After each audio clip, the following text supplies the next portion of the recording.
ஆதியாகமத்தின் புஸ்தகம் 2ஆம் அதிகாரம் 15வது வசனத்தை வாசிங்க. தேவனாகிய கர்த்தர் மனுஷனை ஏதேன் தோட்டத்திலே அழைத்து கொண்டு வந்து அதை பண்படுத்தவும் காக்கவும் வைத்தார். கண்களை மூடுவோம். நல்ல தகப்பனே, சர்வ வல்லமை உள்ள எங்கள் ஆண்டவரே, தருமையான வேலைக்காய் உமக்கு ஸ்தோத்திரம்.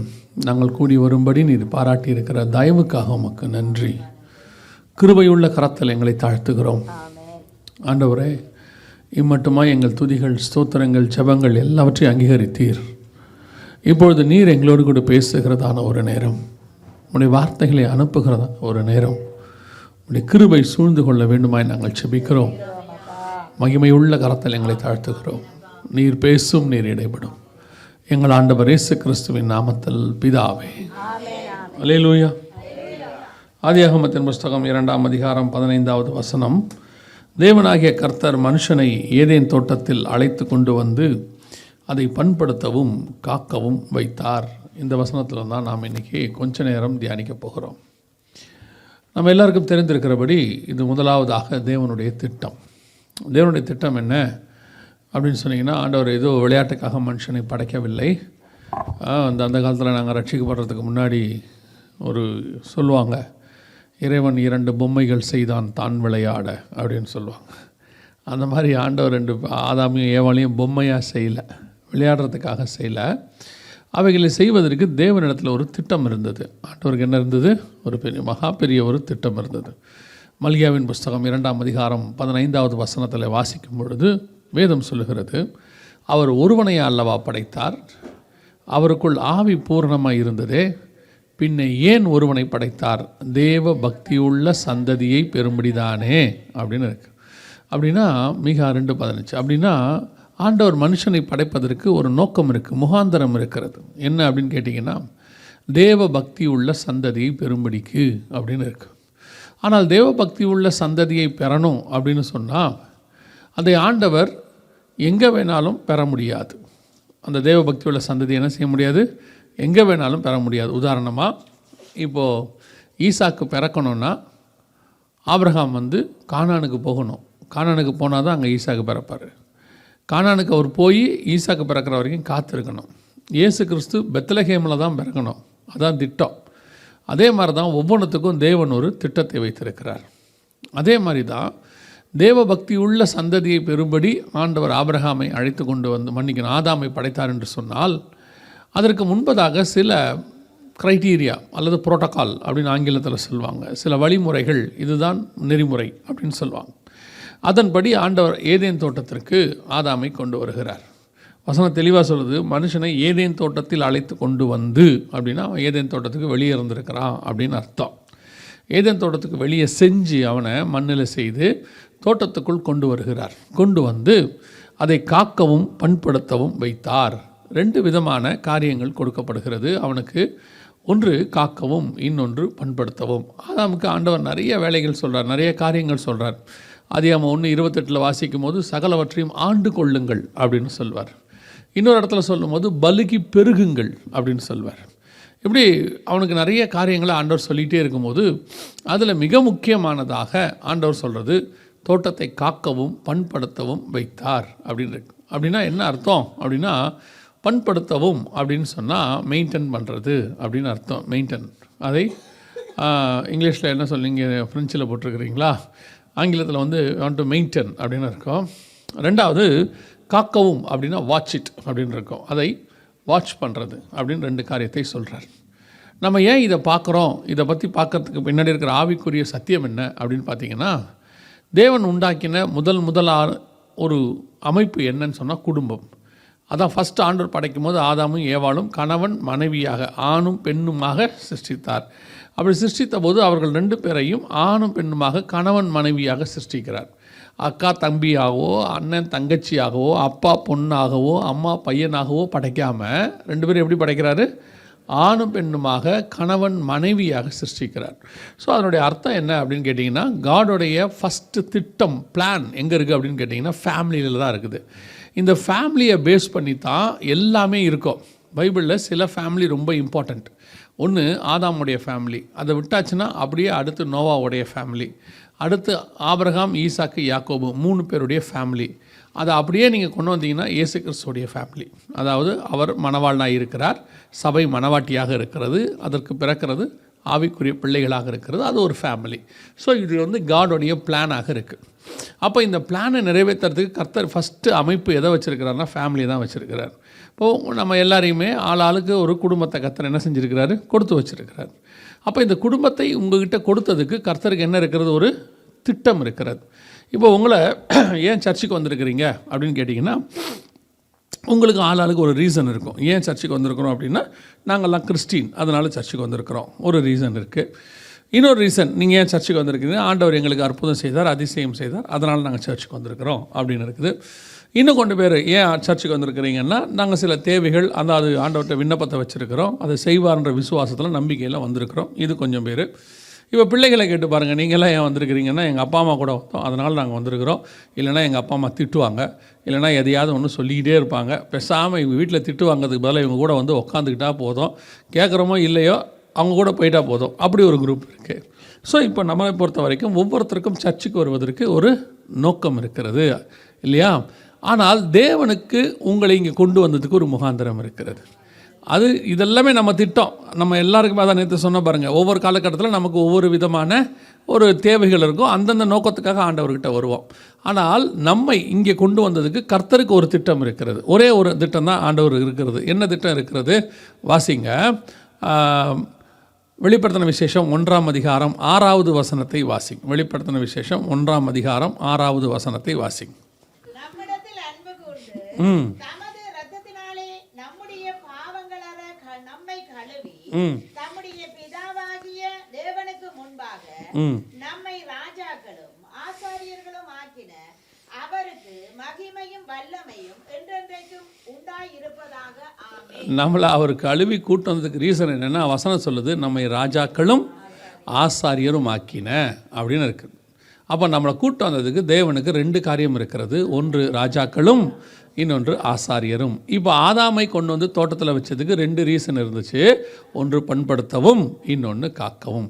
இந்த ரெண்டுக்கும் என்னங்க வித்தியாசம், என்ன சம்பந்தம் இருக்கிறது அப்படின்னு கேட்டிங்கன்னு சொன்னால், ஆசாரியத்துவம் என்பது ஒரு வகையான ஊழியம், தேவனுக்கு செய்யக்கூடியது, அது ஊழியமாக இருக்குது.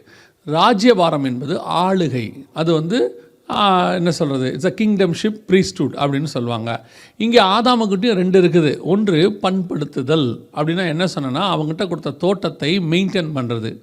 2வது காத்தல் அப்படின்னா என்ன அர்த்தம்னா, கிங்டம்ஷிப், ராஜா தான் ஒரு தேசத்தை என்ன செய்வார், காவல் காக்கிறவராக இருப்பார். ஸோ அப்போ அந்த காக்குதல் அப்படிங்கிறது வந்து கிங்டம்ஷிப், அந்த பண்படுத்துதல் அப்படிங்கிறது வந்து ப்ரீஸ்ட்ஹுட்டுக்கான அடையாளம். இந்த 2 காரியத்தை கர்த்தர் அவன்கிட்ட கொடுத்தாரு. நம்மகிட்டையும் 2 காரியத்தை கொடுத்துருக்கிறாரு. ஒன்று ராஜாக்களும், இன்னொன்று ஆசாரியர்களும். இதில் முதல்ல ஒரு விளக்கத்தை நான் கொடுத்துட்டு அதுக்கப்புறமா அந்த செய்திக்கு போகிறேன். இந்த ராஜாக்களும்னு உங்களுக்கு கேட்குறதுக்கு கொஞ்சம் மனசில் என்னவாக இருக்கும், சந்தோஷமாக இருக்கும். கர்த்தர் நம்மளெல்லாம் என்னவா மாற்றிருக்கிறாரு, ராஜாவாக மாற்றிருக்கிறாரு அப்படின்னு சொல்லி. அவர் சொன்ன ராஜ்யபாரம் இதுவல்ல. இப்போ நீங்கள் இந்த பூமிக்குரிய ராஜ்யபாரத்தை மனசில் வச்சுருப்பீங்க. இங்கே ஆண்டவர் எங்களை ராஜாக்களை போல், சிலர்லாம் சொல்கிறாங்க வி ஆர் கிங்டம் பீப்புள் அப்படின்லாம் சொல்கிறாங்க, நாங்கள் இந்த பூமிக்குரிய அரசாங்கத்தின் மக்கள் அப்படின்னு சொல்லி கிறிஸ்தவர்கள், ஆவிக்குரியவர்கள் சொல்கிறாங்க. தேவனுடைய ராஜ்யம் இந்த பூமிக்குரியது அல்ல, அவர் அதை பற்றி பேசவே இல்லை. பைபிள் சொல்கிறதே நாம் உலகத்தாராக இல்லாதபடியினாலே அப்படின்னு தான் இருக்குது. அப்போ ராஜ்யபாரம் என்பது எதை குறிக்கிறது என்று சொன்னால், வசனம் தெளிவாக சொல்லுது, அவரோடு கூட பாடு சகித்தோமானால் அவரோடு கூட ஆளுகையும் செய்வோம். வெளிப்படுத்தல் 20ஆம் அதிகாரத்தில் முதல் 4 வசனங்களை முதல் 3-4 வசனங்களை வாசித்து பாருங்கள். அங்கே அவருக்காக தேவ வசனத்தின் நிமித்தமும் இயேசு கிறிஸ்துவை பற்றின சாட்சி நிமித்தமும் சிறைச்சேதம் பண்ணப்பட்டவர்கள் அல்லது இரத்த சாட்சிகளாய் மரித்தவர்கள் உயிர்த்து அவரோடு கூட 1000 வருஷம் அரசாண்டார்கள். அப்படிதானே இருக்குது, இருக்கா இல்லையா, இருக்கா? அப்போது யார் அவரோடு கூட அரசாளுவாங்க அப்படின்னு கேட்டிங்கன்னா, அவரோடு கூட பாடு சகித்தவர்கள் அரசாளுவார்கள் அப்படின்னு இருக்குது. அப்போ ராஜ்யபாரம் என்பது என்ன? நிறைய பேர் சொல்கிறாங்க ஆபிரகாமின் ஆசீர்வாதம் நமக்கு புறஜாதியாருக்கு இயேசு கிறிஸ்துவின் வழியாக வருகிறது. என்ன வருகிறது? ஆபிரகாமின் ஆசீர்வாதத்தின்படி நாம் எல்லாரும் ராஜாக்களும், ஆபிரகாமின் சந்ததியில் ராஜாக்களாக இருக்கிறாங்க. இன்னும் கொஞ்சம் பேர் சொல்லுவாங்க, நீ கால் மிதிக்கும் தேசத்தை உனக்கு தருவேன் அப்படின்னு சொல்லி. ஆபிரகாமுக்கு கால் மிதிக்கும் தேசத்தை கொடுத்துட்டார் இஸ்ரவேலை. உங்களுக்கு எதையாவது கொடுத்தாரா அது வரைக்கும்? நீங்கள் போன தேசம் ஏதாவது இருந்துச்சா? இருந்த தேசமும் போச்சு நமக்கு, இல்லையா? உண்மை தானே? இருந்த தேசத்தை விட்டு நம்ம வேற ஒரு தேசத்தில் வந்து உட்காந்துருக்கோம். சரி, இந்த தேசத்தை கால் மிச்சமே இதையாவது கொடுத்தாரா? இதையும் கொடுக்கல. இங்கே நமக்கு ஒரு மிஞ்சி போச்சுன்னா ஒரு 1000 ஸ்கொயர் ஃபீட். என்ன ஃபஸ்ட்டு அது அளவு, ஒரு வீட்டுடைய அளவு சொன்னீங்க? 65 மேக்கரையா? மேக்கரை. அந்த 65 மேக்கரை, ஒரு 70 மேக்கரையை தான் நம்ம வாழ்க்கையிலே பெரிய ராஜ்யபாரம். நம்ம பெரிய ராஜ்யபாரமே என்னென்னா, அந்த 65 மேக்கரை 70 மேக்கரை வாங்கினோடனே கால் மிதிக்கும் தேசத்தை கர்த்தர் தருவேன் என்று எங்களுக்கு இந்த தேசத்தில் இடம் உண்டாக்கினார் அப்படின்னு உடனே. இப்போ ஆபிரகாமுக்கு அதே 65 ஏக்கர் கொடுத்துருந்தா சரியாக இருந்திருக்குமா மேக்கரையை? இல்லை. ஆபிரகாம் போய் அந்த தேசத்தில் என்ன வாங்கினார்? நீங்கள் போய் பாருங்கள். ஃபஸ்ட்டு கல்ற தான் வாங்கியிருப்பார். சாராளுக்கு போய் கல்ற தான் வாங்கினார். அப்படி கொடுத்தா உங்களுக்கு ஓகேவா? வேணாமா? இல்லையே, நீங்கள் தானே ஆபிரகாமின் ஆசீர்வாதத்தை கேட்டீங்க. ஆபிரகாமின் ஆசீர்வாதம் கிறிஸ்து இயேசுவின் வழியாக புறஜாதியாருக்கு வரும்படிக்கு நீங்கள் அத்தனை பேரும் கல்லறை வாங்குவீர்கள் அப்படின்னா ஒத்துப்பீங்களா? அதுவும் ஒத்துக்க மாட்டீங்க நீங்கள். அப்போ ஆபிரகாமுடைய ஆசீர்வாதம் என்னான்னு உங்களுக்கு தெரியல. முதல்ல எது உங்களுக்கு வரணுங்கிறதும் உங்களுக்கு புரியல. அவர் எதை பற்றி சொன்னாருங்கிறதும் நம்ம தெரிஞ்சிக்கல. நம்ம தெரிஞ்சிக்காமல் நாம் வேறு இடத்துல ஓடிக்கிட்டு இருக்கிறோம். வேறொரு காரியத்துக்கு பின்னால் ஓடிக்கொண்டிருக்கிறோம். வேறொரு உபதேசத்தை நமக்கு போதித்து விட்டார்கள். வசனம் தெளிவாக சொல்லுது, என்னுடைய ராஜ்யம் இந்த பூமிக்குரியது அல்ல, நீங்களும் உலகத்தார் இல்லை, நாம் இனி வரப்போகிறவைகளுக்கு காத்திருக்கிறோம். அப்படி தான் வசனம் தெளிவாக இருக்குது. அப்படி காத்திருக்கிறவர்கள் எதற்காக காத்திருக்கிறோம், எப்படி இருக்கணுங்கிறதே நம்ம இல்லை. நம்மளை கொஞ்சம் வழிவிலக பண்ணிட்டாங்க. அப்போ உங்களை ஆண்டவர் கூட்டிகிட்டு வந்தது ராஜாக்களும் ஆசாரியருமாக இருக்கும்படி. இதான் உங்களுக்கு ஃபஸ்ட் நல்லா தெரிஞ்சுக்கொள்ளுங்க. இதுதான் பேசிக். நம்முடைய அழைப்பினுடைய அடிப்படை ஃபார்முலா. உங்களை கிறிஸ்தவர்களாக இருப்பதற்கு வேதம் அழைக்கவில்லை. உங்களை பணக்காரர்களாக இருப்பதற்கு வேதம் அழைக்கவில்லை. உங்களை பெரிய பெரிய போஸ்டிங்கில் உட்கார வைப்பதற்கு வேதம் அழைக்கவில்லை. கர்த்தர் உங்களை அழைத்தது ராஜாக்களும் ஆசாரியருமாய் இருக்கும்படிக்கு. இப்படி தான் இருக்கு. நீங்கள் என்ன செய்கிறீங்கன்னா, எப்படி ஆகிலும் இந்த இதில் போய் என் பிள்ளை பாஸ் பண்ணி அந்த யூனிவர்சிட்டியில் கிடச்சா கர்த்தர் ஆசீர்வதிச்சார் அப்படின்னு சொல்கிறீங்க. இது நீங்கள் கேட்கிறது, அதனால் கர்த்தர் கொடுக்குறார். நீங்கள் வருந்தி கேட்கறது, அதனால் கொடுக்குறார். ஒரு உவமை இருக்குது தெரியுமா?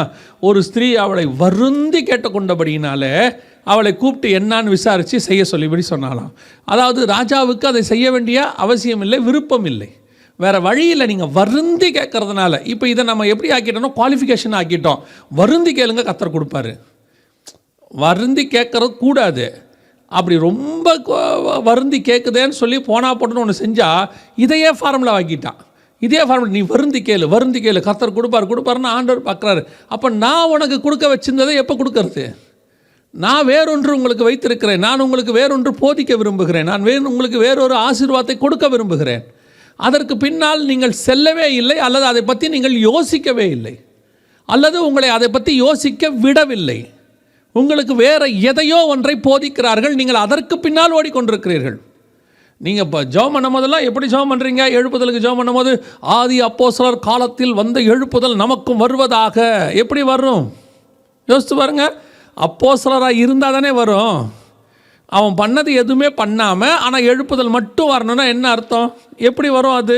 நிறைய பேருடைய பிரச்சனை என்னென்னா, ஒரு சிலர்லாம் என்கிட்ட சொல்லுவாங்க, நினிவேக்கு இறங்கின தேவன் நமக்கு இறங்க மாட்டாராங்கன்னு. நான் சொன்னேன், இறங்குவார். நீங்கள் நினிவே ஜனங்க மாதிரி ஜெபம் பண்ணுவீங்களா? அவன் இரவும் பகலும் 40 நாள் உபவாசம் இருந்தானாமா, புசியாமலும் குடியானமும் இருந்தாங்களாமா, நாய்க்குட்டியிலேருந்து ராஜா வரைக்கும் தண்ணி கூட குடிக்கலையாமா. எங்கே பாருங்கள், நீங்கள் ஒன்று நினைவு ஜனங்க மாதிரி ஜெபம் பண்ணிட்டு அப்படி கேளுங்க, கரெக்டு. நீங்கள் அப்படி ஜெபம் பண்ணாமல் சும்மா ஒரு வெட்டி வாக்குக்கான நம்ம சொல்லிக்கிட்டே இருக்கிறோம். அப்படி அவங்களுக்கு இறங்கலையா, எனக்கு இறங்குவாரா? எங்கே அவங்கள மாதிரி ஜெபம் பண்ண தானே இறங்குவார். ஆபிரகாமுக்கு இறங்கின தேவன் இறங்குவார். ஆபிரகாம் ஈராக்லேருந்து இஸ்ரவேலுக்கு நடந்து வந்தார். எங்கே வாங்க பார்ப்போம். அவர் மெசொப்பொத்தாமியா தேசத்துலேருந்து கானான் தேசத்துக்கு நடந்து வந்தார். எங்கே வாங்க பார்ப்போம். நடுவில் ஃபுல்லாக வனாந்திரம், வந்துருங்க பார்ப்போம். இங்கே வர்றதுக்கே உங்களுக்கு கார் ஏற்பாடு பண்ண வேண்டியதாக இருக்குது.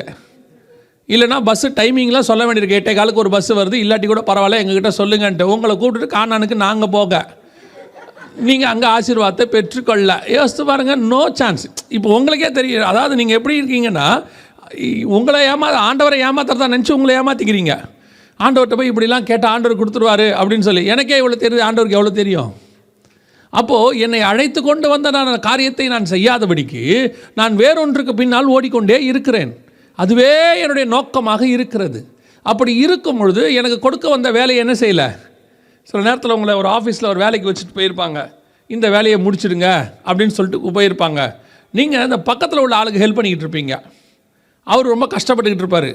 அவருக்கு ரொம்ப ஹெல்ப் பண்ணி அந்த வேலையெல்லாம் முடிச்சு கொடுத்துருப்பீங்க. கரெக்டாக அந்த வேலையெல்லாம் முடிச்சு கொடுக்க போய் அந்த ஆள் வந்துடுவார், ஓனர் வந்துடுவார். இப்போ உங்களை வந்து கேட்பார், நீங்கள் இந்த வேலையை முடிச்சிட்டிங்களா? சார் அவருக்கு அது வேலை கஷ்டப்பட்டு இருந்தார் சார், அவருக்கு ஹெல்ப் பண்ண போனேன். அவர் கேட்பார், உங்கள் வேலையை முடிச்சிட்டிங்களா? இல்லை சார் அவரை விடுங்க, உங்கள் வேலை முடிஞ்சிச்சா? நீங்கள் ஊருக்கு ஹெல்ப் பண்ணிவிட்டு உங்கள் வேலையை விட்டுட்டீங்க. அப்புறம் இப்போ என்ன ஆயிடுச்சுன்னா, முடித்ததுக்காக அவனுக்கு ஆசீர்வாதம் வந்துடும். ஆனால் உங்களுக்கு எப்படி வரும்? நான் எனக்கு கொடுக்கப்பட்ட வேலைகளை முதலில் முடித்திருக்க வேண்டும், அதற்கு பிறகு தான் மற்றவனுக்கு. நீங்கள் போய் ஏர்போர்ட் ஃப்ளைட்டில் போகும்போது பாருங்கள், அழகாக ஒரு வார்த்தை சொல்லுவாங்க, முதல்ல உங்களுக்கு ஆக்சிஜனை போட்டுக்குங்க, அப்புறமா மற்றவங்களுக்கு ஹெல்ப் பண்ணுங்க அப்படிம்பாங்க. ஆக்சிஜன் அவங்களுக்கு போட்டு உங்களுக்கு போட்டுக்காதீங்க, உங்களுக்கு போட்டுக்குங்க, அப்புறமா அவங்க ஹெல்ப் பண்ணுங்க. அதான் ப்ரொசீஜர். அதே மாதிரி தான் உங்களுக்கு கொடுக்கப்பட்ட அழைப்பிலே நீங்கள் உறுதியாக இருக்கிறீர்களா? எல்லாருக்கும் பரலோகத்துக்கு போகணுன்னு ஆசை இருக்குது, வருதுன்னு ஆசை இருக்குது, பாஸ்டருக்கு எழுப்புதலை கொண்டு வரணும்னு ஆசை இருக்குது, எல்லாம் இருக்குது. பட் அதற்கான ஃபார்முலா எங்கே? அதை செய்யாதபடிக்கு அது வரும் என்று எதிர்பார்ப்பதில் என்ன அர்த்தம் இருக்கிறது? நான் ஒன்றுமே செய்யலை, ஆனால் அதெல்லாம் நடக்கும்னா எப்படி? அப்போது எனக்கு அழைக்கப்பட்ட அழைப்பினுடைய மிக முக்கியமான காரியம் என்ன? ராஜாக்களும் ஆசாரியருமாய் அழைக்கப்பட்டேன். அதனுடைய ஒரு காரியம் என்ன? நான் தோட்டத்தை காக்கவும் பண்படுத்தவும் நான் கொண்டு வந்து வைக்கப்பட்டேன். அந்த 2ஆம் அதிகாரம் 15ஆம் வசனம் சொல்லுது, அழைத்து கொண்டு வந்து அதை பண்படுத்தவும் காக்கவும் வைத்தார். அப்போ தோட்டத்தை பண்படுத்துதல் என்றால் என்ன? தோட்டம் என்று சொன்னால் அது சபையை குறிக்கும், தோட்டம் என்று சொன்னால் உங்கள் குடும்பத்தை குறிக்கும். அப்போ அந்த ஆண்டவர் உங்களை கொண்டு வந்து உங்களுக்கு ஒரு குடும்பம் கொடுத்துருக்கிறாரு, உங்களுக்கு ஒரு சபையை கொடுத்துருக்கிறாரு, உங்களை அதுக்குள்ளே வச்சிருக்கிறாரு. அதில் உங்களுக்கு வச்ச முதலாவது வேலை, பிரதானமான வேலை என்ன? ஆசாரியத்துவம் அல்லது பண்படுத்துதல். இப்போது ஆசாரிப்பு கூடாரத்தில் கொண்டு வந்து எல்லாரையும் கொண்டு வந்து வைக்கிறார். வைக்கும் போது அங்கே இருக்கிற லேவியலோட வேலை என்ன? அந்த விளக்கு அணையாதபடி பார்த்து கொள்ளுதல், சமூகத்தின் அப்பத்தை டெய்லி மாற்றுறது, அங்கே இருக்கிறத மெயின்டைன் பண்ணுறது, எல்லாமே அவங்களுடைய வேலை, பண்படுத்துதல், ஆசாரியத்துவம். அப்போ உங்கள் வாழ்க்கையில் ஆண்டவர் உங்களுக்கு ஒரு ஆசாரியத்துவம் வச்சிருக்கிறாரு. அந்த ஆசாரியத்துவத்தை நீங்கள் செய்தீர்களா? ஆசாரியத்துவம்னா ஆங்கிலத்தில் ப்ரீஸ்ட்ஹுட், உங்களுக்கு ஈஸியாக புரியும்படி சொன்னால் உங்களுக்கு ஒன்று ஒரு ஊழியம் இருக்குது. அப்போ நீங்கள் ஒரே ஒரு வார்த்தை இப்போ எல்லாருமே சொல்லிட்டீங்க. என்ன சொல்லிட்டீங்கன்னா, ஊழியத்துக்கு அழைப்பு தேவையில்லையா? அழைப்பு இருந்தால் தானே ஊழியம் செய்ய முடியும். இப்போ நம்ம எல்லாரும் ஒரு வார்த்தையை வச்சுட்ருக்குறோம், அழைப்பு இல்லைங்க, அழைப்பு இருந்தால் தான் ஊழியம் செய்ய முடியும். நல்ல கவனிங்க, 5 வகையான ஊழியம் இருக்கிறது. இந்த 5 வகையான ஊழியத்தை முழுநேரமாய் செய்வதற்கு தான் அழைப்பு தேவை. ஆனால் அழைக்கப்படும் போதே, ரட்சிக்கப்படும் போதே, உங்களை இயேசு கிறிஸ்துவின் இரத்தத்தால் கழுவும் போதே உங்கள் தலையின் மேல் ஒரு ஊழியம் இருக்கிறது. உங்களை இந்த சபைக்கு கர்த்தர் கொண்டு வந்ததுக்கு ஒரு முகாந்தரம் இருக்கிறது. கிறிஸ்துவுக்குள்ளே நீங்கள் வந்ததுக்கு ஒரு நோக்கம் இருக்கிறது. எது? உங்களுடைய நோக்கம் அல்ல, உங்களுடைய உலக பிரகாரமான ஆசீர்வாதம் அல்ல. ஹெவனுக்கு உங்கள் மேலே ஒரு பிளான் இருக்குது. அந்த பிளானோடு தான் கர்த்தர் கூப்பிட்டு வந்திருக்கிறார். இப்போ அந்த பிளானை நான் செய்கிறேனா என்பது தான் கேள்வி. என் மேல் வைத்ததான பரலோகத்தினுடைய திட்டம், வாழ்நாளெல்லாம் என் திட்டத்திலேயே ஓடிடுறேன், வாழ்நாளெல்லாம் என் திட்டத்திலேயே நான் வாழ்க்கையை வாழ்ந்து முடிச்சிடுறேன். அதான் நேற்று சொன்ன பாருங்க, நான் சபைக்கு வந்ததுலேருந்து என் பொண்ணுக்கு, என் பையனுக்கு, என் பேரனுக்கு, என் பேத்திக்குன்னு வாழ்ந்து கடைசியாக நான் சாவர வரைக்கும் என்னுடைய காரியங்களுக்கே ஜோம் பண்ணி, அதில் வேறு இன்னொன்று இருக்குது. அவங்க ஒரு 80 வயசில் செத்தாங்கன்னா நல்ல சாவு, நீடித்த ஆயுசு, நல்லபடியாக. அதுவும் தூங்கும் போதே செத்துட்டாங்கன்னா அருமையான சாவு. அவங்க உயிர் தூக்கத்திலேயே பிரிந்து விட்டது. இப்போ இயேசுநாதருக்கு இது ரெண்டுமே இல்லை. 33 வயசுலேயே செத்துட்டார். அப்போ அவர் யார் உங்கள் பார்வைக்கு? ஐயோ பாவம், 33 வயசுலேயே செத்து போயிட்டார். அவருக்கு சாவு படுக்கையில் போகலை, அடித்து நொறுக்கி கொண்டு போகிறாங்க, அகால மரணம் இல்லையா? அப்போ நம்ம பார்வைக்கு அதானே. அப்போ அதே மரணம் தான் ஸ்தேவானுக்கு. சின்ன பையன் கூட்டு போய் கல்லெறிஞ்சு கொள்கிறாங்க. என்ன பாவம் பண்ணானோ இந்த மாதிரி நாசமாகி சாவுறான். அப்படி தானே சொல்லணும்னா நீங்களாக இருந்தால் அப்படி தானே சொல்லுவீங்க. அப்போ நம்முடைய புதிய ஏற்பாட்டில் நம்முடைய பார்வை என்ன? நல்ல சாவுனா 80 வயசு கழிச்சு சாவுறது, நல்ல சாவுனா படுக்கையிலே சாவுறது. இப்போ நம்ம மைண்டு முழுக்க உலகத்தாரை விட மோசமான சொஃபிஸ்டிகேட்டட் லைஃப்பில் போயிடுச்சு. வாழ்க்கையிலேருந்து சாவர வரைக்கும் எல்லாம் வசதியாக இருக்கணும், எல்லாம் அப்படியே பீஸ்ஃபுல்லாக இருக்கணும். காலையில் எழுந்திரிக்கும் போது கொஞ்சம் நைட்டு உருளைக்கிழங்கு சாப்பிட்ருப்போம், காலையில் இடுப்பு பிடிச்சிருக்கோம். எழுந்திரிக்கும் போது கொஞ்சம் காலோ இடுப்போ பிடிக்கக்கூடாது. என்னதான் தெரியல, ஆண்டவர் என்ன உபத்திரவத்துக்குள்ளே இப்படி நடத்துகிறாரு. எழுந்திரிக்கும் போதெல்லாம் இடுப்பு பிடிக்குது, உருளைக்கிழங்கு நிறுத்தி இருக்கணும். இதுக்கு ஆண்டவருக்கு என்ன சம்பந்தம் இருக்கு? அதுக்கு என்ன சம்பந்தம் இருக்கு? ஒரு இடுப்பு பிடிச்சிட்டா ஆண்டவர்கிட்ட முறுமுறுப்பு. நீங்கள் வேற இஸ்ரவேல் ஜனங்களை பார்த்து சொல்கிறீங்க, அவர்கள் வனாந்தரத்தில் முறுமுறுத்தார்கள். நீங்கள் நல்லா ஹீட்டர் போட்ட ரூமில் முறுமுறுக்கிறீங்க. அவனாவது வனாந்தரத்தில் முறுமுறுத்தான், இன்றைக்கி உங்களுக்கும் எனக்கும் என்ன இப்போ பிரச்சனை இருக்குது அப்படின்னு கேட்டிங்கன்னா, நமக்கு வைக்கப்பட்டதான அழைப்பினுடைய காரியத்தையே புரிஞ்சிக்காமல் வாழ்நாள் முழுக்க ஓடி முடிச்சிட்டோம். எப்போ வரைக்கும்? 70 வரைக்கும், 80 வரைக்கும். இப்போ உங்களுக்கு ஒரு சிலருக்கு 40 இருக்கலாம், ஒரு சிலருக்கு 50 இருக்கலாம், ஒரு சிலருக்கு 60 இருக்கலாம். ஏன் கர்த்தர் என்னை ரட்சித்தார்? அதுக்கு ஏதாவது பதில் இருக்கா உங்ககிட்ட? சர்ச்சுக்கு வந்தீங்க, எதுக்கு வந்தீங்க? ஆண்டவர் என்னை அழைச்சி கொண்டு வந்தார். என்ன பண்ணார்? இயேசுவின் ரத்தத்தால் கழுவப்பட்டோம். அதுக்கப்புறம் ஞானஸ்நானம் எடுத்தோம். அப்புறம் பரிசுத்தாவின் அபிஷேகத்தை பெற்றோம். அப்புறம் பரிசுத்தாவின் அபிஷேகத்தை பெற்றோம். அப்புறம் பரிசுத்தாவின் அபிஷேகத்தை பெற்றோம். அதுக்கு மேலே சொல்கிறதுக்கு ஒன்றுமே கிடையாது. என்ன பண்ணுறீங்க? மீறி என்ன பண்ணுறீங்க? நான் வரும்போது சர்ச்சில் வந்துட்டு உட்காந்து செய்தியெல்லாம் கரெக்டாக கேட்பேன். இல்லைங்க, அதுக்கு மேலே என்ன நடந்துச்சு? இதில் ஒரு பெருமை வேறு நம்மக்கிட்ட இருக்குது. என்ன பெருமை தெரியுமா? சர்ச்சு ஆரம்பித்ததில் நான் இங்கே இருக்கேன் தெரியுமா உங்களுக்கு? பாஸ்டர் முதல்ல வந்து கதவு வச்சார். பக்கத்து கதவு நான் தான் வச்சேன். முதல் செங்கல் அவர் வைக்கும் போது 2வது செங்கல் நான் வச்சேன். பாஸ்டர் வரும்போது ஃபஸ்ட்டு வந்த ஆள் நான் தான். ஆக்சுவலாக நீங்கள் இந்த பதிலை இப்போ நீங்கள் சொல்கிறீங்கல்ல, இதை நீங்கள் வேறு எங்கே வேணாலும் சொல்லி பாருங்கள், எப்படி இருக்குன்னு பாருங்கள். இந்த ஹாஸ்பிட்டலுக்கு நான் தான் முதல் பேஷண்ட்டு. 25 வருஷத்துக்கு முன்னாடி வரும்போது நான் தான் ஃபஸ்ட்டு பேஷண்ட்டு. இன்னை வரைக்கும் நான் பேஷண்ட்டாக இருக்கிறேன். இந்த டாக்டரை விட்டு நான் போகவே மாட்டேன். இந்த டாக்டர்னால் எனக்கு அவ்வளோ இஷ்டம். சொல்லி பாருங்கள். இந்த ஸ்கூல் கட்டும்போது முதல் ஸ்டூடெண்ட்டு நான் தான். 25 வருஷமாக இங்கேயே தான் படிக்கிறேன். இந்த ஸ்கூலை விட்டு நான் போகவே மாட்டேன். சொல்லி பாருங்கள். எங்கே வேணாலும் சொல்லி பாருங்கள். எந்த இடத்துல நீங்கள் எதில் வேணாலும் சொல்லி பாருங்கள். நீங்கள் உங்கள் பிள்ளைகளே சொல்லி பாருங்கள். இது என்னோடய மூத்த பிள்ளை, இது எனக்காக ஃபஸ்ட்டு பிறந்தது. 40 வயசு ஆனாலும் கல்யாணம் பண்ணியே கொடுக்க மாட்டேன், என் கூடவே தான் வச்சுப்பேன். சொல்லுங்கள். தெரியுதில்ல உங்களுக்கு? ஒரு குறிப்பிட்ட இடத்துல வந்த உடனே நான் அப்கிரேட் ஆகணும், வேற ஒரு இடத்துக்கு போகணும். அதுலேருந்து ஒன்று சர்ச்சில் என்ன ஆனீங்கன்னு தான் கேட்குறேன். சபைக்குள்ளே வந்து நீங்கள் என்ன ஆனீர்கள்? ஏன் நீங்கள் ஒன்றுமே ஆகலைன்னா, you are self satisfied people spiritually. நீங்கள் ஆவிக்குரிய விதத்திலே சுயமாய் ஒரு திருப்தியை அடைந்து விட்டீர்கள். அதில் என்ன உங்களுக்கு ஒரு பெரிய பெருமைனா, 10 வருஷமாக பாஸ்டர் கூடயே இருக்கிறேன், 20 வருஷமாக பாஸ்டர் கூடயே இருக்கிறேன், இருந்து என்ன பண்ணிய 4 சேர் உடைச்சிருக்கிறேன், என்னால் அவ்வளோதான் முடிஞ்சிச்சு. இவர் என் கூட வந்த பிரதர், அவர் 10 சேர் உடைச்சிருக்கிறாரு, நான் அவரை எப்படியாவது ஓவர்டேக் பண்ணுறதுக்கு தான் சேரில் உட்காந்துருக்கிறேன். ஆண்டவர் என்ன பண்ணுறாரு? இடதுபுறமும் வலதுபுறமும் பலுகி பெருகி இப்போ சேரே பத்தலை, கொஞ்சம் பெரிய சேராக வாங்க சொல்லியிருக்கிறோம். இதான் உங்கள் ஆசீர்வாதம். இவ்வளோ தான் நீங்கள் சபைக்குள்ளே செய்கிறது. இதுக்கு நீங்கள் எதுக்கு சொல்லுங்கள்? இந்த சபைக்கு இப்போ பாருங்கள், ஆசாரிப்பு கூடாரத்துக்குள்ளே கர்த்தர் கொண்டு வந்த எல்லாத்துலேயும் கர்த்தருக்கு ஒரு திட்டம் இருந்துச்சு. ஆசாரிப்பு கூடாரம் செஞ்சார்ல, டேபர்நாக்கல் செஞ்சார்ல, எல்லாத்துக்குள்ளேயும் கர்த்தருக்கு ஒரு திட்டம் இருந்தது. அந்த டேபர்நாக்கல்ல வேலை இல்லாமல்னு ஒன்று இல்லை. ஆண்டவர் செய்ய சொன்னும் போது 7 கிளை உள்ள பொன்குத்து விளக்கு செய்ய சொன்னார், மேஜை செய்ய சொன்னார், உடன்படிக்கை பெட்டி செய்ய சொன்னார், ஸ்க்ரீன் செய்ய சொன்னார், மேலே தோல் போட சொன்னார், வெண்கல தொட்டி செய்ய சொன்னார், எல்லாமே செய்ய சொன்னார். எல்லாத்துக்கும் என்ன இருந்துச்சு? வேலை இருந்துச்சு. ஏதாவது ஒன்று எக்ஸ்ட்ரா செய்ய சொன்னாரா? நீங்கள் செய்ய சொல்லும் போது மோசே கிட்ட அந்த விளக்கு 7 கிளையோட பொன்குத்து விளக்கு 2ஆக செஞ்சுக்கோ மோசே. எதுக்கு ஆண்டவர் 2? 1 இருக்கட்டும் சும்மா. ஏன் நீங்கள் தூக்கிட்டு போகிறீங்க, வரீங்க, வனாந்தரத்தில் ட்ராவல் பண்ணுறீங்க, உடஞ்சிடுச்சுனாப்பா அந்த நேரத்தில் யூஸ் பண்ணுறதுக்கு நீ இதை வச்சுக்கலாமே அப்படின்னு சொன்னாரா? நீங்கள் இந்த வீடு கட்டும்போது பாருங்கள், நார்மலாக இந்த பெயிண்ட் அடிக்கிறவராக இருக்கட்டும், இல்லை இந்த எலக்ட்ரிக்கல் ஒயர் வாங்குறவராக இருக்கட்டும், கொஞ்சம் எக்ஸ்ட்ரா வாங்க சொல்லுவாங்க.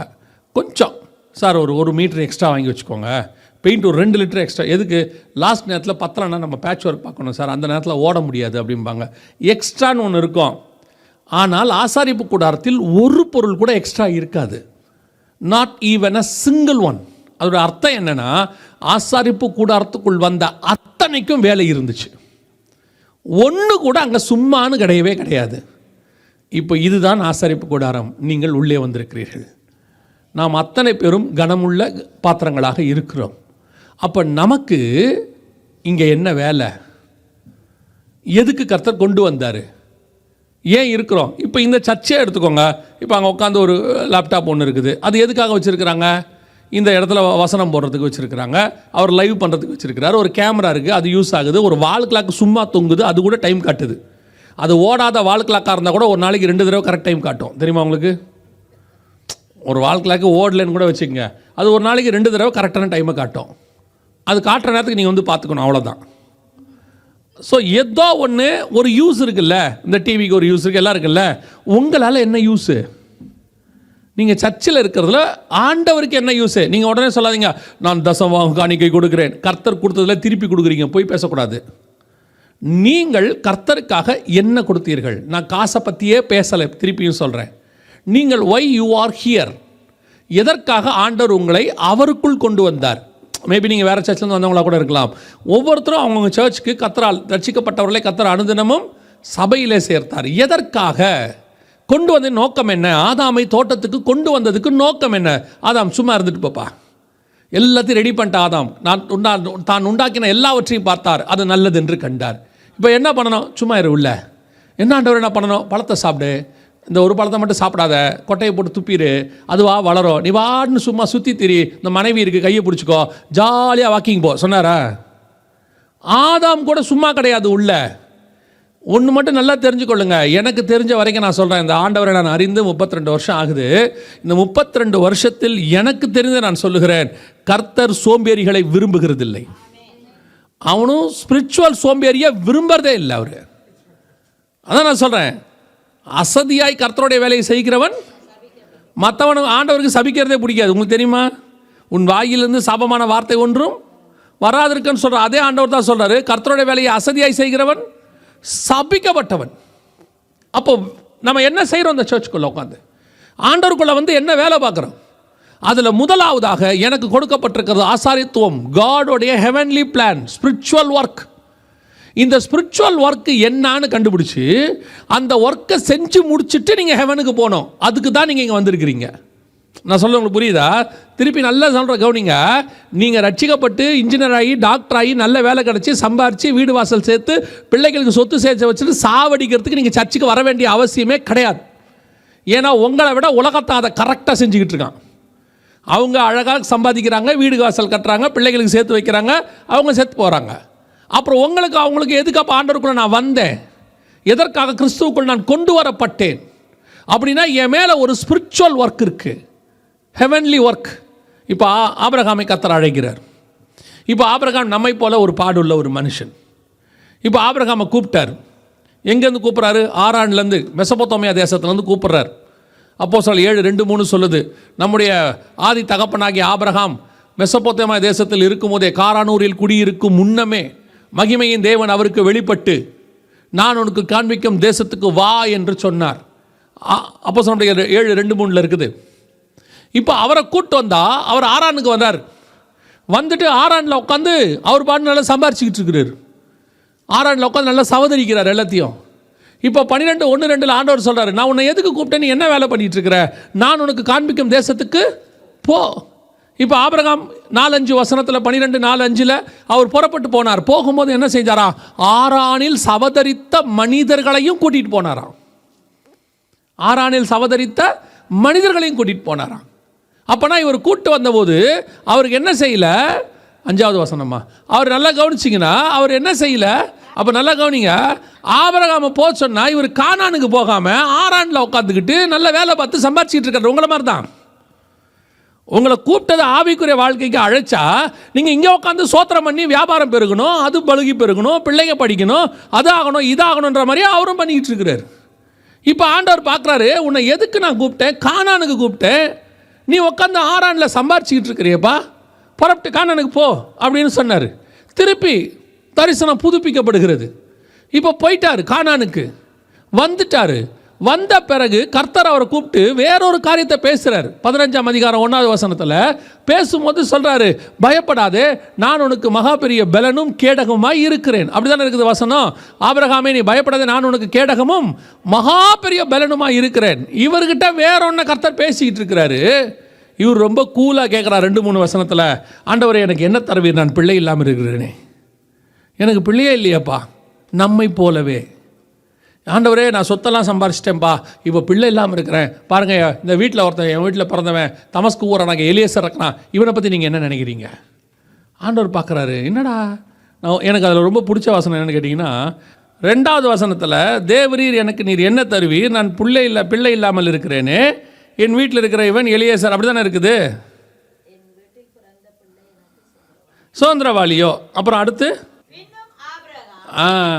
அப்படின்னா என்ன அர்த்தம்னா, இவன் 2வது வசனத்தில் பேசி முடிச்சிட்டான்ல, கேட்டு முடிச்சிட்டார்ல ஆபிரகாம். அப்போ அங்கே ஒரு பதில் வரணுமா இல்லையா? பதில் வரணும்ல, வரல, பதில் வரலையே. பின்னும் ஆபிரகாம் அப்படின்னா என்ன அர்த்தம்னா அகைன், திருப்பியும் கேட்ட கேள்விக்கு பதில் சொல்லலை, திருப்பியும் பின்னும் ஆபிரகாம், ஆண்டவரே எனக்கு இப்படி ஒரு என் வீட்டில் பிறந்தவன் இருக்கிறானே அப்படின்னு திருப்பி. அப்படின்னா என்ன அர்த்தம்? ஆண்டவருக்கு அந்த கேள்விக்கு பதில் சொல்ல இஷ்டம் இல்லைன்னு அர்த்தம். அந்த கேள்விக்கு கர்த்தருக்கு பதில் சொல்ல இஷ்டம் இல்லை. 2வது வசனத்தில் அவர் கேட்ட உடனே எப்போவுமே கேட்காமையே வந்து பதில் சொல்லுகிற ஆண்டவர் 2வது வசனத்தில் கேள்வி கேட்ட பிறகும் அமைதியாக இருக்கிறார். பின்னும் ஆபிரகாம், என்னடா பதில் ஒன்றுமே சொல்ல மாட்டாரு, திருப்பி ஆபிரகாம். அப்படின்னா என்ன அர்த்தம்னா அவர் வந்தது வேற ஒரு பிளானோட வராரு, மிகப்பெரிய திட்டத்தோட வராரு. இவர் வேற ஒன்று கேட்டுட்டு உட்காந்துக்கிட்டு இருக்கிறார். இதுதான் நீங்களும் நானும். ஆண்டவர் உங்கள் மேலே என் மேலே ஒரு பெரிய பிளான் வச்சு தான் சர்ச்சுக்குள்ளே கூட்டிகிட்டு வந்தார். அந்த பிளான் என்னானே நம்ம ஆண்டவர்கிட்ட கேட்குறதே இல்லை. ஆண்டவர் கேட்க வந்தாலும் பேச விடுறதில்ல. ஆண்டவர்கிட்ட வந்து ஒன்று உங்ககிட்ட ஆண்டவர் வராரு, இல்லை நீங்கள் ஆண்டவர்கிட்ட வரீங்க. நீங்கள் வந்தாலும் சரி, அவர் வந்தாலும் சரி, எப்போ வந்தாலும் நாம் செய்கிற வேலை, பிள்ளை இல்லாமல் இருக்கிறேனே, வீடு இல்லாமல் இருக்கிறேனே, ரொம்ப வருஷமாக இந்த ஊரில் இருக்கிறேனே, எனக்கென்று ஒன்றும் இல்லாமல் இருக்கிறதே, இப்படியே தான் கேட்டுக்கிட்டு இருக்கிறோம். ஆண்டவர் வந்து வேற ஒன்று பேச விரும்புகிறாரு. நான் உனக்கு பலனும் மகா பெரிய பலனும் கேடகமாக இருக்க விரும்புகிறேன், ஏதோ ஒன்று சொல்ல வர்றாரு. கட் பண்ணி அப்படியே ஆண்டவரே எனக்கு பிள்ளையே இல்லையே, இதுக்கு அதுக்கும் ஏதாவது சம்மந்தம் இருக்குதா? பார்த்தீங்களா, இதுக்கு அதுக்கும் ஏதாவது சம்மந்தம் இருக்குதா? இந்த மாதிரி நிறைய பேர் இருக்கிறாங்க பைபிளில். அவங்கள விட்டுருங்க, அந்த மாதிரி தான் நம்மளும் இருக்கிறோம். இப்போ ஆண்டவர் கானானுக்கு அழைத்து கொண்டு வந்ததுக்கு வேறொரு முகாந்தரம் இருக்கிறது. உங்களை இங்கே கொண்டு வந்ததுக்கு வேறொரு முகாந்தரம் இருக்குது. நீங்கள் அந்த ரெல்ம்குள்ளேயே வரல, அந்த ஒரு வட்டத்துக்குள்ளேயே நீங்கள் வரல, அந்த ஒரு மைண்டே உங்களுக்கு ஓப்பன் ஆகலை. இன்னும் இதிலே உட்காந்துருக்கிறீங்க. இப்போது ஆபிரகாம் திருப்பி பிள்ளை இல்லாமல் இருக்கிறேனே, சரி ஓகே, அந்த வேலை முடிஞ்சு. அடுத்து ஆண்டவரே நான் தேசத்தை எதனால் சுதந்தரிப்பேன்? அடுத்து அவர் அப்படி தானே கேட்குறாரு. 15ஆம் அதிகாரத்தில் ஆதியாகமத்தின் புத்தகத்தில் பாருங்கள், ஆதியாகமம் 15 8வது வசனம். அதற்கு அவன், கர்த்தராகிய ஆண்டவரே, நான் அதை சுதந்தரித்துக் கொள்வேன் என்று எதனால் அறிவேன் என்றான். இப்போ அடுத்து ஃபஸ்ட்டு நல்லா சம்பாரிச்சாச்சு, அடுத்து பிள்ளை, அடுத்து இருப்பிடம், தேசம். இதே தான் ஒரு தாட், இப்படியே தான் இருக்குது. இப்போ அடுத்த அதிகாரம் 16ஆம் அதிகாரம் ஆகார் வழியாக பிள்ளை. 17ஆம் அதிகாரத்தில் ஆண்டவர் பார்த்தார், இவன் சரி வர மாட்டான். இதுதான் இன்னைக்கு உங்கள் நிலைமை, என் நிலைமை. இவன் மேலே வேறொரு மகா பெரிய பிளான் இருக்குது. நீ அங்கே போ, ஏற்ற காலத்தில் உனக்கு ஒரு குமாரனை தருவேன், ஈசாக்கு தருவேன். ஈசாக்கை தரத்துக்கு முன்னாடி 14ஆம் அதிகாரத்தில் கம்யூனியன் கொடுக்குறாரு, அப்பமும் ரசமும் கொண்டு வந்து கொடுக்குறாரு. அதோடைய அர்த்தத்தையே அவருக்கு தெரியல, வாங்கிட்டாரு. ஆனால் அவருக்கு ஒன்று தெரியுது, வானத்து பூமி உண்டாக்கின தேவத்தில் ஆசீர்வாதம் வந்துருச்சு நம்ம கைக்குன்னு தெரியுது. இதை வாங்கிட்டாரு. ஆனால் அதுக்கப்புறம் அதன்படி இல்லை. 15ஆம் அதிகாரத்தில் பிள்ளை, 15ஆம் அதிகாரத்தில் தேசம், 16ஆம் அதிகாரத்தில் இஸ்மவேலு, இப்படியே போயிட்டே இருக்குது. அப்போ காடோடைய பிளான், உன் மேலே வச்ச தேவனுடைய திட்டம் என்னன்னே தெரில. அப்போ அந்த ஸ்பிரிச்சுவல் பிளானை தெரிஞ்சுக்கிறதுக்கு தான் நீங்கள் சர்ச்சுக்குள்ளே வந்தீங்க. நீங்கள் எல்லாருமே நீங்கள் சபைக்குள்ளே வந்ததே God want to reveal the spiritual plan. அது தெரிகிற இடத்துக்கு வந்திருக்கிறீங்களா? அதை ஓப்பன் பண்ணுற இடத்துக்கு ஆண்டவர்கிட்ட கேட்டீங்களா? இல்லை கேட்குற இடத்துக்கு ஆண்டவர் யாவது அனுமதிச்சிங்களானா இல்லை. அப்போ எனக்கு என்ன பிளான் வச்சுருக்கிறீங்க ஆண்டவரே, நான் என்ன பண்ணணும்? அந்த பிளானை தெரிஞ்ச பிறகுதான் பண்படுத்துதல், ஆசாரியத்துவம். அந்த ஆசாரியத்துவத்தில் எனக்கு என்ன வேலை? நான் லேவி கோத்திரத்தில் பிறக்கிறதுனால ஆசாரியன் ஆகிட முடியாது. நான் ஆரோனின் வம்சத்தில் வந்து அவனுடைய பிள்ளைகளில் ஒன்றாக வரும்போது நான் அதில் எந்த லேவியனாக இருப்பேன், யார் பிரதான ஆசாரியன் ஆவாக, எனக்கு என்ன பொறுப்பு இருக்குது, எல்லாம் அங்கே தான் வரும். அதே மாதிரி தான் கர்த்தர் உங்களை அழைச்ச அழைப்புக்குள்ளே நீங்கள் வரும்பொழுது உங்களுக்கு கர்த்தர் என்ன அழைப்பு வச்சுருக்கிறாருன்னு கேட்கணும். ஆண்டவர்கிட்ட கேட்கணும், எதுக்காக நான் அந்த சர்ச்சுக்குள்ளே வந்திருக்கிறேன், எனக்கு என்ன ஊழியம் வச்சுருக்கிறீங்க ஆண்டவரே, என்னுடைய ஹெவன்லி பிளான் என்ன, ஹெவன்லி திட்டம் என்ன என் மேலே இருக்கிறது. அதை நீங்கள் கேட்ட பிறகுதான் உங்களை கொண்டு கர்த்தர் பெரிய காரியத்தை செய்ய முடியும். இதை தெரிஞ்சிக்காமே இத்தனை வருஷம் நம்ம ஓட்டிட்டோம். அப்போ பண்படுத்துதல், ஆசாரியத்துவத்துக்கு ஈக்குவலாக இருக்கக்கூடியதான அந்த பண்படுத்துதல், மெயின்டெனன்ஸ், அது உங்ககிட்டே ஆண்டவர் வந்து உங்ககிட்டையும் உங்கள் சபையிலையும் கொடுத்துருக்குறார். இப்போ நீங்கள் அதை செய்கிறீங்களா? இப்போ தோட்டத்தை ஆதாம்கிட்ட கொடுத்துருக்குறார். பண்படுத்துதல்னா என்னங்க, எனக்கு இன்னும் சரியாக புரியும்படி சொல்லுங்கள் அப்படின்னா வேண்டாம், ஒரு வசனத்தை வாசிங்க, அதில் இருக்கும் பாருங்கள். இதோட எக்ஸ்ப்ளனேஷன் அங்கே இருக்கும். ஏசாயா தீர்க்கதரிசன புஸ்தகம் 5ஆம் அதிகாரம் 2வது வசனம். ஐசாயா 5:2 வாசிங்க பார்ப்போம். ஏசாயா தீர்க்கதரிசன புஸ்தகம் 5ஆம் அதிகாரம் 2வது வசனம். அவர் அதை வேலி அடைத்து அதில் உள்ள கற்களை பொறுக்கி அதிலே நற்குல திராட்சை செடிகளை நட்டு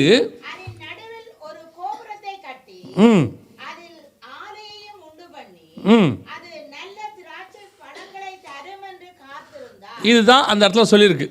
மெயின்டெனன்ஸ் என்ன சொல்றாரு? ஃபர்ஸ்ட் வேலி அடைத்து, 2வது கற்களை பொறுக்கி, 3வது நற்குல திராட்சை செடிகளை நட்டு, அது நடுவில் ஒரு கோபுரத்தை கட்டி, அதில் ஒரு ஆலையை உண்டு பண்ணி, இவ்வளோ வேலைகள் இருக்குது. மெயின்டெனன்ஸ். உங்கள் குடும்பம், இப்போ நீங்கள் ஒரு ஃபேமிலி எடுத்துக்கோங்க, உங்கள் ஃபேமிலி இருக்குது. உங்கள் ஃபேமிலியை கிறிஸ்துவுக்குள்ளாக நீங்கள் பண்படுத்தி இருக்கிறீர்களா? இப்போ ஆண்டவர் சொல்கிறாரு, ஆதாம் தப்பு செஞ்ச உடனே நீ எடுக்கப்பட்ட நிலத்தை, மண்ணை பண்படுத்தும்படி அவனை அனுப்பிவிட்டார். அப்படி தானே இருக்குது. ஆதியாகமத்தின் புஸ்தகம் 3ஆம் அதிகாரம் 21-22 வாசிங்க பார்ப்போம்.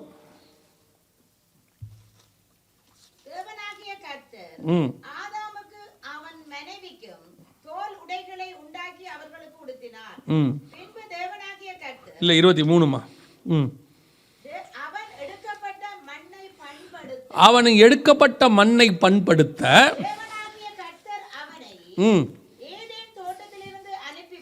எடுக்கப்பட்ட மண்ணை பண்படுத்தின என்ன? இப்போ தோட்டத்தில் வெளியே மண்ணில் இவரை செஞ்சு கூட்டிகிட்டு வந்துட்டார். இப்போ இவரை தோட்டத்தை பண்படுத்த வச்சார். ஆனால் இவர் தோட்டத்தை பண்படுத்தலை. அதை பண்படுத்தலைங்கிறத நான் அப்புறம் உங்களுக்கு சொல்கிறேன். பண்படுத்தலை. இப்போ கர்த்தர் சொல்லிட்டாரு, நீ போய் எடுக்கப்பட்ட மண்ணை என்ன செய்ய? பண்படுத்து. அதோட அர்த்தம் என்ன? வெளியே முள்ளும் குறுக்கும் பிறப்பிக்க ஆரம்பிச்சிருச்சு. வெளியே மண் இவரை எடுத்த உடனே தோண்டியிருப்பாங்கள்ல, ஒரு இடத்த தோண்ட தானே மண் வரும், அள்ளனா தானே மண் வரும்.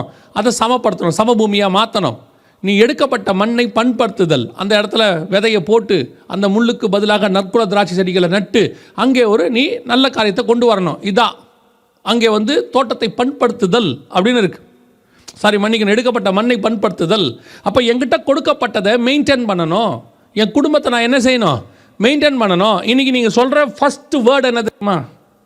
அதுவும் குறிப்பாக வெளிநாட்டுக்குள்ளே இருக்கிறவங்க சொல்கிற ஒரு ஃபஸ்ட் வேர்ட் என்ன சொல்கிறீங்க தெரியுமா?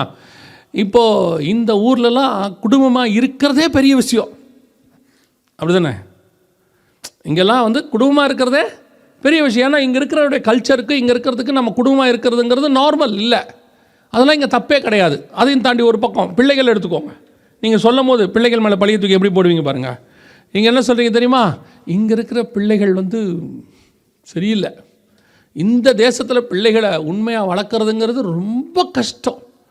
இல்லைன்னா தேசத்தின் மேலே தூக்கி பழிய போடுங்க. இந்த ஊர் சட்டம் அப்படி. இந்த ஊர் சட்டத்தில் பிள்ளைகளுக்கு ரொம்ப லிபரல். நம்ம ஏதாவது அடித்தோம்னா உடனே போலீஸ் ஃபோன் பண்ணிடுவாங்க. ஆனால் பிள்ளைகளை ரொம்ப கண்டிக்க முடியாது. பிள்ளைகளை ரொம்ப கண்டித்தோம்னா அப்படிம்பீங்க.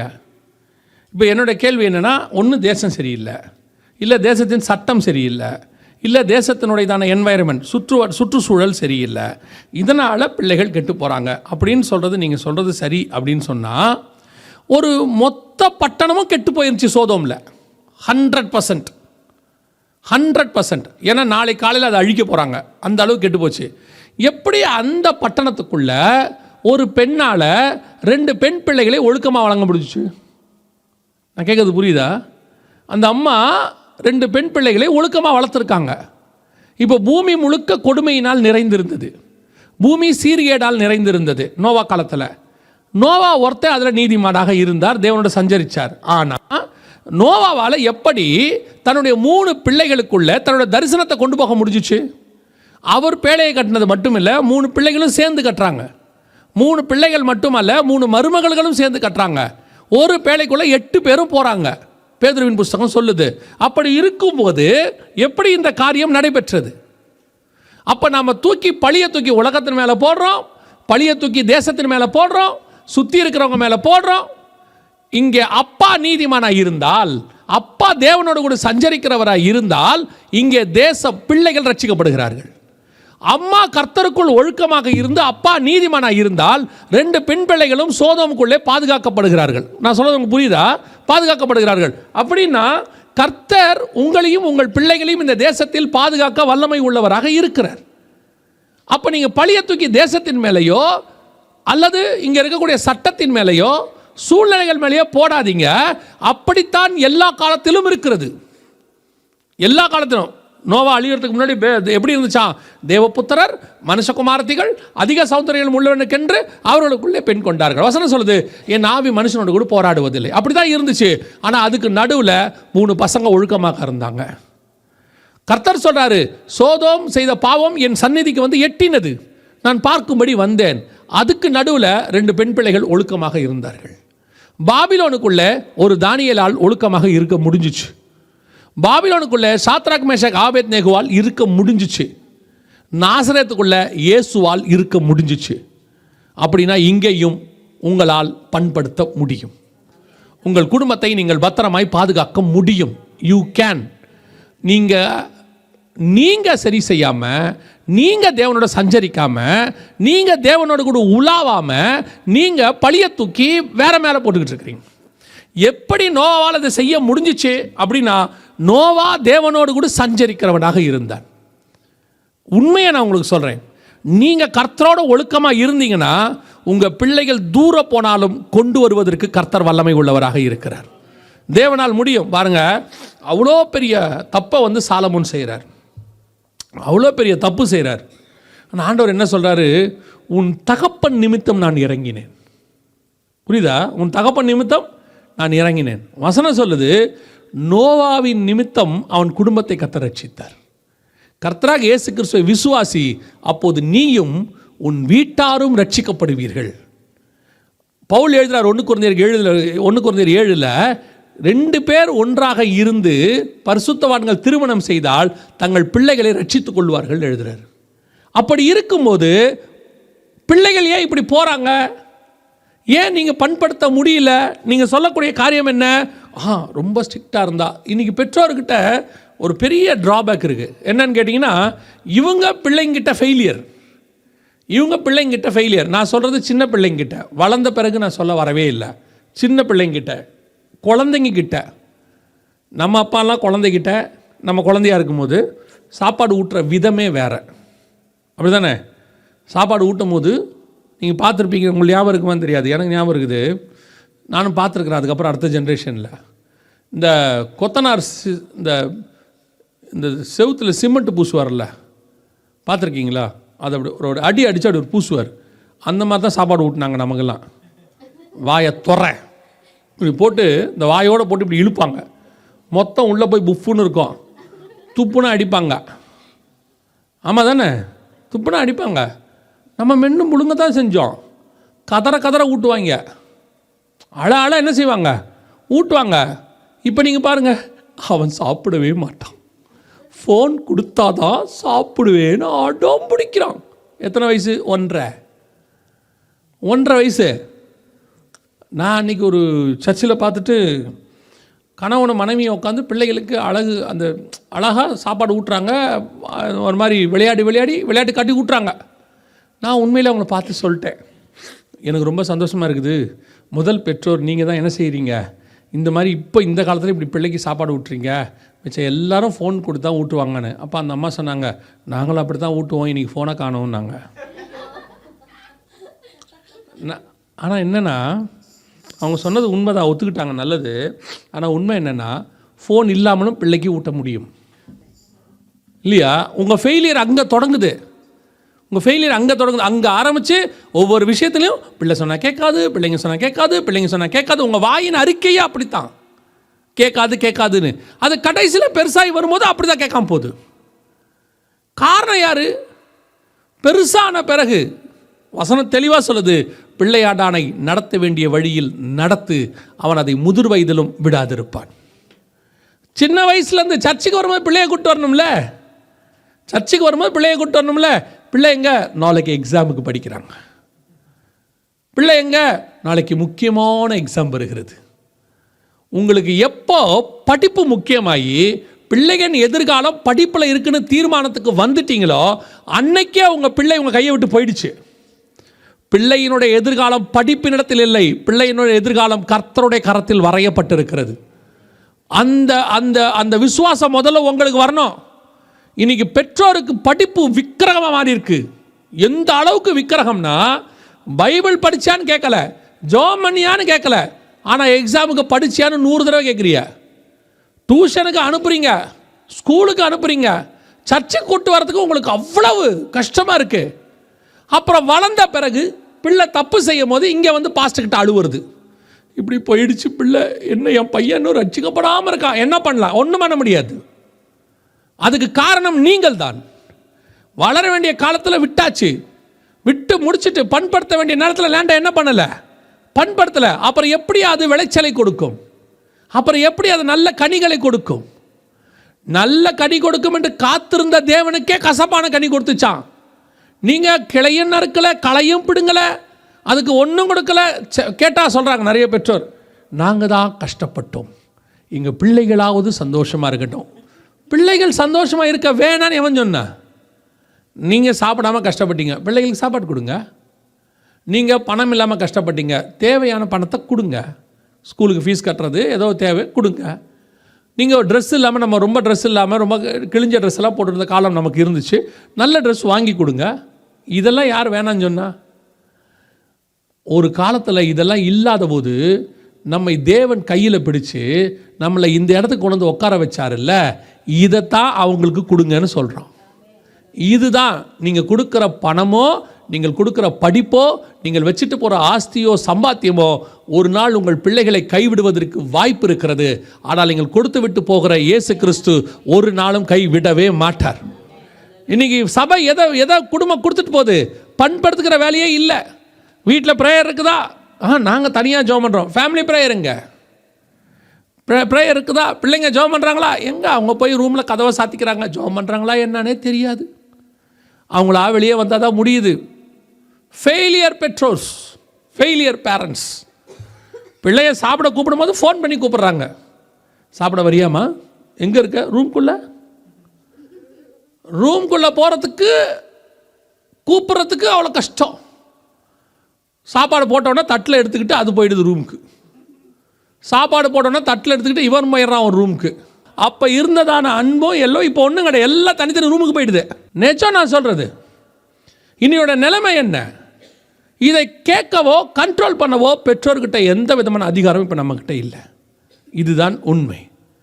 அப்புறம் வந்துட்டு என்ன பண்ணுறோம்? இப்படி ஆகிப்போச்சு, அப்படி ஆகிப்போச்சு, என்ன பண்ணுறதுனே தெரியல. பிள்ளைங்க சொன்னால் கேட்க மாட்டேங்குது, அது கேட்க மாட்டேது. ஆமாம், பண்படுத்த வேண்டிய அதிகாரத்தை நாம் இழந்து விட்டோம். ஃபேமிலியை நம்ம கையில் தான் கர்த்தர் கொடுத்தார், நாம் தான் அதை நடத்த வேண்டியது அவசியம். உங்ககிட்ட ஆண்டவர் அதிகாரத்தை கொடுத்துருக்கிறாரு. சட்டம் சொன்னாலும் சொல்லாவிட்டாலும் நீங்கள் தான் குடும்பத்தின் தலையாக இருக்கிறீர்கள். உங்ககிட்ட தான் கர்த்தர் குடும்பத்தை கொடுத்துருக்கிறாரு. சில நேரங்களில் பிள்ளைகள் நம்ம பேச்சை கேட்க மாட்டாங்க, உண்மை, நான் இல்லைன்னு சொல்லலை. ஏன்னா சூழ்நிலை அப்படி. அவங்க முந்தியெல்லாம் ஸ்கூலுக்கு நல்லதுக்காக தான் அனுப்பிவிடுவோம். இப்போ ஸ்கூலுக்கு போய் தான் பாதி கெட்டு போகுது. படிப்பு கிடைக்கிறது என்னவோ பாதி தான், கெட்டு போகிறது என்னவோ. எனக்கு தெரிஞ்சு இந்த ஜென்ரேஷனில் பிள்ளைகள் வீட்டில் கெடுவதில்லை. அப்படியே கெடுதுன்னா 5% இருக்கும். ஸ்கூலில் போய் கெடுறது தான் 50%. இன்றைக்கி இருக்க நிலைமையை நான் உங்களுக்கு சொல்கிறேன். படிப்பு கிடைக்குது, நான் படிப்பு இல்லைன்னு சொல்லலை, கெட்டு போகிறது அங்கே இருக்குது. அப்போ பிள்ளைகள் வெளியே போகும் பொழுது, நீங்கள் அனுப்பும் பொழுது, அங்கே நீங்கள் நல்லவங்களாக இருந்தாலும் கெட்டுறதுக்கு அங்கே வாய்ப்பு இருக்குது. வெளியே தீனால் தேசத்தை சுற்றி பார்க்க போனால், வசனம் சொல்லுது, அவள் தீட்டுப்பட்டு போனாள். அதே நிலைமை தான் இன்னைக்கு. தேசத்தை சுற்றி பார்க்க போனால் அப்படி தான் இருக்குது. அப்போ இந்த பிள்ளைகளை பாதுகாக்கிறது யாருக்கிட்ட இருக்குது தெரியுமா? நீங்கள் சொல்கிறத பிள்ளைகள் கேட்காது. அங்கே இருக்கிற பிள்ளைகள் கொஞ்சம் அடா புடான்னு பேசும். அதே மாதிரி நம்ம பிள்ளையும் பேசும், தாபுன்னு பேசும். நம்ம ஏதாவது மீறி பேசுனா அது ஜோம் பண்ணுது, எனக்கு ஒரு நல்ல அப்பா அம்மாவை கொடுங்க ஆண்டவரே, நம்மளே மாற்ற பார்க்குது. அது இல்லை சொல்லும் போது பிள்ளைங்க சொல்லுது, அந்த அம்மா அப்பாவை பாருங்கள் எவ்வளோ அன்பாக இருக்காங்க, அவங்க அப்பாவை பாருங்கள் எவ்வளோ அன்பாக நடத்துகிறாரு. அங்கே போய் அந்த பிள்ளையை கேட்டால் தான் தெரியும். அங்கே போய் கேட்டால் அது சொல்லுது, பேசாமல் உங்கள் வீட்டுக்கு நான் வந்துடலான் இருக்கிறேன். எல்லா வீட்லேயும் பிள்ளைகளுக்கு இப்போ நம்மளை பார்த்தா டார்ச்சர் மாதிரி தெரியுது. சொல்லுது, எங்களுக்கு ஒரு ப்ரைவசி இல்லை, ஒரு நிம்மதி இல்லை. இப்போ ஒரு படி மேலே போய் நம்மளை அதை அடிக்காத வரைக்கும் தோத்துறன்ற இடத்துல நம்ம நிற்கிறோம். இப்போ நான் சொல்கிறது நிஜம். பல வீடுகளில் பிள்ளைகள் முறைக்க ஆரம்பிச்சிருச்சு, கத்த ஆரம்பிச்சிருச்சு, கையில் கிடைக்கிறத தூக்கி அடிக்க ஆரம்பிச்சிருச்சு. நான் சொல்கிறேன், இது தேவனை விட்டு பிள்ளைகள் ரொம்ப தூரம் போயிட்டுருக்கு. இந்த பிள்ளைகளை சில நேரங்களிலே உங்களால் திருத்த முடியாமல் போகும் வாய்ப்பு இருக்குது. ஆனால் உங்கள் ஜெபம் கண்டிப்பாக உங்கள் பிள்ளைகளை மாற்றும். ஒருவேளை அந்த லெவலுக்கு உங்கள் பிள்ளைகள் போயிடுச்சுன்னா உங்கள் ஜெபம் ஒரு நாளும் உங்கள் பிள்ளையை வேற எங்கேயும் விடாது. மரித்த லாசருவையே மரியாளுடைய ஜெபம் உயிரோடு கூட எழுப்புமானால் உங்கள் பிள்ளையின் ஆத்மாவையும் உயிர்ப்பிக்க உங்கள் ஜெபத்திற்கு வல்லமை இருக்கிறது. நீங்கள் ஜெபம் பண்ணுங்க, கர்த்தர் செய்ய வல்லமை உள்ளவர். சில நேரத்தில் பெற்றோரே ஜெபம் பண்ண மாட்டேங்கிறாங்க, அதான் பிரச்சனை. அவங்களுக்கே ஹோப் போயிடுது. அவங்களே சொல்கிறாங்க, இதுக்கு மேலே என்ன செய்யறதுனே தெரிலங்க, அவ்வளோதாங்க அப்படின்னு. இல்லை, ஆண்டவர் உங்ககிட்ட ஒரு மிகப்பெரியதான சபையை கொடுத்துருக்காரு. எந்த சபையை? உங்கள் குடும்பம் தான் உங்கள் சபை. உங்கள் சபைக்கு நீங்கள் தான் தலை, கணவன் தான் ஆசாரியனாக இருக்கிறான். உங்கள் மனைவி என்பது ஒரு சபைக்கான அடையாளம், ஸ்திரீக்கான அடையாளம். நீங்கள் பெற்றெடுக்கிறது ஆத்மாக்கள், பிள்ளைகள். உங்கள் ஒரு சர்ச்சை நீங்கள் ஒழுங்காக நடத்தணும். ஃபஸ்ட்டு உங்கள் சர்ச்சை ஜெபத்தில் தான் நடத்த முடியும். எது புயல் வந்தாலும் மழை வந்தாலும் இடியாமல் இருக்கும் தெரியுமா? கண்மலையின் மேல் கட்டப்பட்ட வீடு. கிறிஸ்துவுக்குள்ளே உங்களுடைய வீடு கட்டப்பட்டிருக்குமானால் நீங்கள் மட்டுமல்ல, உங்கள் பிள்ளைகளும் கர்த்தருக்குள் போதிக்கப்பட்டிருப்பார்கள். உங்கள் பிள்ளைகள் ஒளிவு மர கன்றுகள் போல் இருப்பாங்கன்னா நீங்கள் கர்த்தருக்குள்ளே ஃபஸ்ட்டு இருக்கணும். இன்றைக்கி நமக்கு நிறைய பெற்றோருக்கு பிரச்சனை என்னன்னா, இன்றைக்கி உள்ள சிச்சுவேஷனில் 2 பேரும் வேலைக்கு போகிறாங்க. 2 பேரும் வேலைக்கு போனால் தான் சம்பாரித்து என்ன செய்ய முடியும், குடும்பத்தை காப்பாற்ற முடியும் அப்படிங்கிற ஒரு இடத்துக்கு போனதுனால பிள்ளைகளுக்கு இன்றைக்கி எந்த வித பாதுகாப்பும் இல்லை.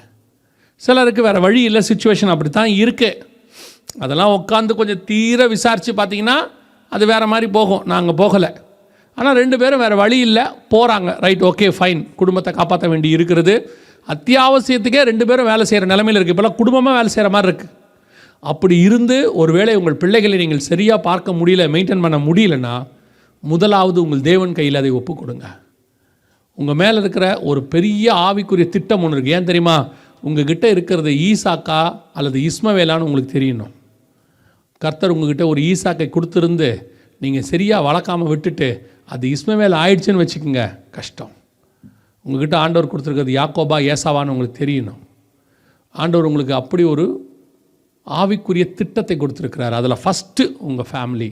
உங்கள் ஃபேமிலியை முதல்ல நீங்கள் மெயின்டைன் பண்ணணும். இன்றைக்கி பாருங்கள், நிறைய பேர் ஊருக்கெல்லாம் போய் எல்லா வேலையும் செய்வாங்க. குறிப்பாக எங்களை மாதிரி ஊழியக்காரங்க, நான் என்ன மாதிரி எவாஞ்சலிஸ்ட்டாக இருக்கிறவங்களுக்கு சொல்கிறேன். இப்படி ஊர் ஊராக போய் ஊழியம் பண்ணி சபைகளை பலப்படுத்தணும், ஆத்துமாக்களுக்கு போதிக்கணும்பாங்க. ஆனால் அவங்க குடும்பத்தை எடுத்தால் தான் பிரச்சனை. இப்போ நிறைய ஊழியக்காரன் குடும்பத்தில் பிரச்சனை. இப்போ ஊழியக்காரன் பிள்ளைகள் கர்த்தருக்குள்ளே இல்லை. எனக்கு எத்தனை ஊருக்கு போனாலும் சரி, என்னுடைய இருதயத்தினுடைய முதலாவது ஃபஸ்ட்டு, நான் செல்ஃபிஷ்னு கூட சொல்லிக்கலாம், அது வேறு விஷயம். என் குடும்பம் கர்த்தருக்குள்ளே இருக்கணும். என் பிள்ளைகளுக்கு கர்த்தரை பற்றி நான் போதிக்கணும். ஒரு வேளை போதிக்க முடியாத இடத்துக்கு அப்படி ஊழியக்காரங்களோட காரியம் இருக்குதா, அந்த பிள்ளைகளை கர்த்தர்கிட்டையாவது ஒப்படைச்சிடணும். அவங்களுக்காக டெய்லி ஜெபம் பண்ணணும். நான் சொல்கிறேன், உங்கள் ஜெபம் நிச்சயம் உங்கள் பிள்ளைகளை மாற்றும். உங்கள்கிட்ட கொடுக்கப்பட்டிருக்கிற குடும்பம் ஒரு ஆவிக்குரிய திட்டத்தோடு கொடுக்கப்பட்டிருக்கிறது. நீங்கள் ஏதோ தனியாக இருக்கிறீங்க, உங்களுக்கு ஒரு மனைவி ஒரு கணவனை கொடுத்து 2 பிள்ளைகளை கொடுத்து இந்த பூமி வெயிட் இல்லாமல் இருக்குது, வெயிட் ஆக்குவோன்னு ஆண்டவர் கொடுக்கல. உங்களுக்கு ஒரு வெயிட்டான ஃபேமிலியை. உங்கள் ஒவ்வொருத்தருடைய பிள்ளைகளுக்கு பின்னாலேயும் தேவனுடைய திட்டம் ஒன்று இருக்கிறது. அந்த திட்டம் பூமிக்குரியதல்ல, வானத்துக்குரியது. இங்கே இடத்துல மேனுஃபேக்சர் ஆகி உங்கள் பிள்ளைகள் பரலோகத்துக்கு போக போகுது. நாம் மேனுஃபேக்சர் ஆகி பரலோகத்துக்கு போக போகிறோம். இங்கே ஈசாக்கு கொடுக்கப்பட்ட வேலை என்ன? வரப்போகிற இயேசு கிறிஸ்துவை சந்ததியை கொண்டு வருவது. அப்போ அந்த வேலையை ஆபிரகாம், ஈசாக்கு, யாக்கோபு செஞ்சாதான் அதில் இயேசு வர முடியும். அப்போ இதுக்கு பின்னாடி ஒரு ஹெவன்லி பிளான். நான் சொல்கிறது உங்களுக்கு புரியுதா? ஆபிரகாம், ஈசாக்கு, யாக்கோபுக்கு பின்னாடி இயேசு கிறிஸ்து இருக்கிறாரு. அந்த சந்ததி வரணும். அப்போ இவன் கானானுக்கு வரணும், ஈசாக்கு வரணும், யாக்கோபு வரணும், அதில் கடைசியாக இயேசு வரணும். இந்த பிளானில் தான் ஆபிரகாமே வந்திருக்கிறாரு. ஆரம்பத்தில் ஆபிரகாமுக்கு இது தெரியல, இந்த ஹெவன்லி பிளான் புரியலை. ஒரு இடத்துல அவருக்கு தெரிய வருது. இப்போ தெளிவாக சொல்கிறாரு, இதை அல்ல, இதிலும் மேன்மையான பரமதேசத்தையே அவன் நாடினான். எபிரேயர் 11 9 10 11 இருக்கு. அவன் பரமதேசத்தையே நாடினான். காரணம் என்ன? இப்போ ஹெவன்லி பிளான் புரிஞ்சிருச்சு. ஒரு பிள்ளையை கிடைக்குமா அப்படின்னு கேட்ட ஆபிரகாமுக்கு ஹெவன்லி பிளான் புரிஞ்சிருச்சு. இப்போ அவன் சொல்றாரு, ஆபிரகாம் என் நாட்களை பார்க்க ஆவலாக இருந்தான். அவன் ஈசாக்கின் நாட்களை பார்க்க ஆவலாக இருந்தான். ஆபிரகாம் இப்போ எந்த நாட்களை பார்க்க ஆசை ஆயிட்டான்? இயேசுவின் நாட்களை பார்க்க ஆசை. ஏன்? எனக்கு ஈசாக்கு திட்டம் இல்லை, இயேசு தான் எனக்கு திட்டம். இந்த வெளிப்பாடு அவனுக்கு வருது. இப்போ அவன் புதிய எருசலேமையும் இயேசு கிறிஸ்துவையும் எதிர்பார்த்து காத்திருக்கிறவனாய் மாறிட்டான். இப்போ அந்த விஷன், அந்த ஓப்பன் உங்களுக்கு வந்தால் மட்டும்தான் உங்கள் மேலே உள்ள ஹெவன்லி பிளானையும் அதன் மூலமாக நடக்க போகிறதான தேவ திட்டத்தையும் நீங்கள் புரிஞ்சுக்க முடியும். இல்லைனா கடைசி வரைக்கும் பிள்ளை இல்லாமல் இருக்கிறேனே, வீடு இல்லாமல் இருக்கிறேனே, வாசல் இல்லாமல் இருக்கிறேனே, நான் எதிர்பார்த்தது கிடைக்கலையே, இப்படியே தான் ஓடிக்கிட்டு இருப்பீங்க கடைசி வரைக்கும். முதலாவதாக ஆசாரித்துவம் உங்கள் மேலே உள்ளதான மிக முக்கியமானது பண்படுத்துதல், ஸ்பிரிச்சுவல் ரெல்ம். அதை ஓப்பன் ஆகணும். கர்த்தர்கிட்ட கேட்கணும், என்னை எதற்காக இந்த சர்ச்சைக்கு கொண்டு வந்தீங்கல்ல, அவருக்குள் கொண்டு வந்தீங்க. எதற்காக நான் முதல்ல இந்த பூமிக்கே வந்தேன், என்னை எதுக்கு வேறு விரிச்சு இப்படி கொண்டு வந்திருக்கிறீங்க, என் மேல் உள்ள திட்டம் என்ன? எங்கே வேணாலும் தாவீது ஆடு மேய்க்கட்டும், ஆனால் அவன் கொண்டு வரப்பட்டது இஸ்ரவேலுக்கு ராஜாவாக. அதனால தான் பைபிள் சொல்லணும், ஈசாய் தாவீது ராஜாவை பெற்றான். அவனுடைய அர்த்தம் என்ன? தாவீது பிறக்கும் போதே ஒரு பிளானோட பிறந்திருக்கிறான், அவன் ராஜ்யபாரம் உடையவனாக இருக்கிறான். எரேமியா வயிற்றில் இருக்கும் போதே சொல்கிறாரு, உன் தாயின் கருவிலை உன்னை தீர்க்கதரிசியாய் நான் தெரிந்து கொண்டேன். சிம்சோன் பிறக்கிறதுக்கு முன்னாடியே சொல்கிறாரு, இவன் நியாயம் விசாரிப்பான். ஒவ்வொருத்தரையும் வர்றதுக்கு முன்னாடியே தேவ திட்டம் அவர்கள் மேலே இருந்த மாதிரியே உங்கள் மேலும் தேவனுடைய திட்டம் ஒன்று இருக்கிறது. அதை ஆண்டவர்கிட்ட கேட்கணும், அந்த திட்டத்தின்படி ஸ்பிரிச்சுவலி செய்யணும். அந்த முதல்ல உங்களுக்கு அந்த விஷன் ஓப்பன் ஆகணும். அதான் இம்பார்ட்டண்ட். ஒரு இடத்துல அது ஆபிரகாமுக்கு ஓப்பன் ஆச்சு, ஒரு இடத்துல அது யாக்கோபுக்கு ஓப்பன் ஆகுது, ஒரு இடத்துல மோசேக்கு தெரிய வருகிறது. அதனால தான் அவன் சொல்கிறான், இதல்ல கானானுக்கு போன கூட அவன் கவலைப்படல. அவன் சொல்கிறான், அந்த நல்ல தேசத்தையும் அந்த நல்ல மலையையும் நான் காண ஆவலாக இருந்தேன். எந்த நல்ல மலை? ஒரு நாள் இயேசுவை நான் சந்திக்கிற மறுரூப மலை. அந்த அந்த ஸ்பிரிச்சுவல் விஷன் ஓப்பன் ஆகணும் ஃபஸ்ட்டு. ரெண்டாவது வாசிங்க, ஆதியாகமத்தின் புஸ்தகம் 2ஆம் அதிகாரம் அதே 15வது வசனத்தை வாசிங்க பார்ப்போம். தேவனாகிய கர்த்தர் மனுஷனை ஏதேன் தோட்டத்தில் அழைத்துக் கொண்டு வந்து அதை பண்படுத்தவும் காக்கவும் வைத்தார். ரெண்டாவது எதுக்கு வைத்தார்? காக்கவும் வைத்தார். இப்போ தோட்டம் இருக்கு, தோட்டத்தில் ஆதாம் ஏவாள் இருக்கிறாங்க. இன்னும் ஏவாள் கூட வரல, அதுக்கு கீழே தான் ஏவாளே வராங்க. இப்போ யாருக்கிட்ட வந்து இந்த தோட்டத்தை இவர் பாதுகாக்க போகிறாரு? நான் சொல்கிறது உங்களுக்கு நல்லா புரியுதா? இப்போது பூமி படைச்சாச்சு, அதில் ஏதேனை படைச்சாச்சு, ஏதேனில் ஒரு தோட்டத்தை படைச்சாச்சு, தோட்டத்தில் ஆதாமையும் கொண்டு வந்து வச்சாச்சு. வச்சிட்ட பிறகு வேதம் சொல்லுது, அதை காக்கவும் வைத்தார். அப்படின்னா என்ன அர்த்தம்? காக்கவும் வைத்தார் அப்படின்றதுக்கான அர்த்தம் என்ன அப்படின்னு பார்த்தீங்கன்னா, இப்போ யாருமே கிடையாது, ஆதாம் மட்டும்தான் இருக்கார். மிஞ்சி போச்சுன்னா ஆண்டவர் இருக்கிறார். இப்போ இப்படி இருக்கும்போது காக்கவும் வைத்தார் அப்படிங்கிறதுக்கு பின்னாடி யாருக்கிட்ட இருந்து காக்க வைத்தார் அப்படின்னு கேட்டிங்கன்னா, நல்லா கவனிங்க. இப்போ ஒரு வசனத்தை வாசிக்க போகிறீங்க. நான் சொல்கிறத நீங்கள் புரிஞ்சுக்கிட்டீங்கன்னா, இந்த இடம் மட்டும் கொஞ்சம் கரெக்டாக புரிஞ்சுக்கணும், அவ்வளோதான். ஆதியாகமத்தின் புஸ்தகம் 1ஆம் அதிகாரம் 24வது வசனத்தை வாசிங்க. பின்பு தேவன் பூமியானது ஜாதி ஜாதியான ஜீவ ஜந்துக்களாகிய நாட்டு மிருகங்களையும் ஊரும் பிராணிகளையும் காட்டு மிருகங்களையும் ஜாதி ஜாதியாக பிறப்பிக்க கடவது என்றார். அது அப்படியே ஆயிற்று. இப்போ வசனம் சொல்லுது, தேவன் நாட்டு மிருகங்களையும் காட்டு மிருகங்களையும் ஊரும் பிராணிகளையும் பிறப்பிக்க கடவது என்றார். கர்த்தர் படைக்கும் பொழுது காடு நாடு அப்படின்னு ஒன்று இருந்துச்சா? அங்கே காட்டு மிருகம் நாட்டு மிருகம் இருக்குதானே? காடு நாடு அப்படின்னு ஒன்று இருந்துச்சா? இருந்துச்சா இல்லையா? சீக்கிரம் சொல்லுங்கள், நமக்கு நேரம் இல்லை. இல்லை இருந்துச்சு. அப்புறம் ஏன் கேட்டான்னு கேட்குறீங்களா? இல்லை, உங்களுக்கு எவ்வளோ தெரியுதுன்னு பார்க்கணும்ல. நாடுனா என்ன? நாடு என்று சொன்னால் என்ன? வாட் யூ, உங்களுடைய மைண்டில் நாட்டுக்கு என்ன இருக்குது? பாரா, நாடுனா பிரதேசம், தேசம். அப்புறம் நாடுனா எதை குறிக்கிறது? மனுஷனுடைய ஆளுகைக்கு உட்பட்ட இடத்துக்கு பெயர் நாடு. மனுஷனுடைய ஆளுகைக்கு வெளியே இருக்கிற இடத்துக்கு பேர் காடு. அந்த காட்டை வந்து எந்தெந்த நாட்டுக்காரங்களுக்குன்னு சொல்லி அவங்க பண்ணிக்கிறாங்களோ ஓகே. ஆனால் காட்டுக்குள்ளே யார் இருக்க மாட்டா? மனுஷங்க இருக்காது, வெறும் மிருகம் மட்டும்தான் இருக்கும். இப்போ இந்த பூமியில் ஆண்டவர் ஏதேனை உண்டாக்கி அதில் ஒரு தோட்டத்தை உண்டாக்கி ஏதேன் தோட்டம்னு சொல்கிறோம். ஏதேன் தோட்டம்னா முதல்ல நல்லா புரிஞ்சுக்கணும். நீங்கள் ஏதேன் தோட்டம் என்பது நீங்கள் வீட்டுக்கு பின்னாடி இருக்கிற கார்டன் இல்லை, புரியுதா? ஈடன் கார்டன் அப்படின்னு ஒன்று ஏதோ ஒரு பெரிய தோட்டம் போல் அப்படி இல்லை. ஏதேன் தோட்டம் என்பது ஒரு பெரிய கண்டம், அதாவது கான்டினென்ட். அது எப்படி சொல்கிறீங்க அப்படின்னு கேட்குறீங்களா? வாசிங்க ஆதியாகமத்தின் புஸ்தகம் 2ஆம் அதிகாரம் 10வது வசனத்தை வாசிங்க. தோட்டத்துக்கு தண்ணீர் பாயும்படி ஏதேனிலிருந்து ஒரு நதி ஓடி பிரிந்து 4 பெரிய ஆறுகள் ஆயிற்று. ஏதேனிலிருந்து ஒரு நதி ஓடி 4 பெரிய ஆறு ஆயிடுச்சு. அதில் கடைசியாக இருக்கிற 2 நதிக்கு மட்டும் பேர் என்னன்னு கேட்டிங்கன்னா இதேக்கேல் ஐப்ராத்து இருக்குது தானே. இதேக்கேல் ஐப்ராத்து, அந்த இதேக்கேல் ஐப்ராத்துங்கிறது தான் இப்போ இருக்கக்கூடியது யூப்ரட்டிஸ் அண்ட் டைக்ரிஸ். இன்றைக்கி இருக்கிற இங்கிலீஷில் பார்த்தீங்கன்னா யூப்ரட்டிஸ் அண்ட் டைக்ரிஸ்ன்னு இருக்கும், சிலதில் இதேக்கேல்னு இருக்கும், சிலதில் டைக்ரிஸ்ன்னு இருக்கும். அப்போது கவனிங்க, இந்த யூப்ரட்டிஸ் டைக்ரிஸ் இருக்குல்ல, இது 2த்துக்கும் நடுவில் உள்ள ஒரு நாட்டுக்கு பேர் தான் ஈராக், மெசொப்பொத்தோமியான்னு பேர். 2 நதிகளுக்கு உட்பட்ட இடம். 4 ஆறு ஓடிச்சுன்னா 2 ஆறே ஒரு நாடாக இருந்திருக்கு. அப்போ 4 ஆறு ஓடினா தோட்டம் எவ்வளோ பெருசு இருக்கும்?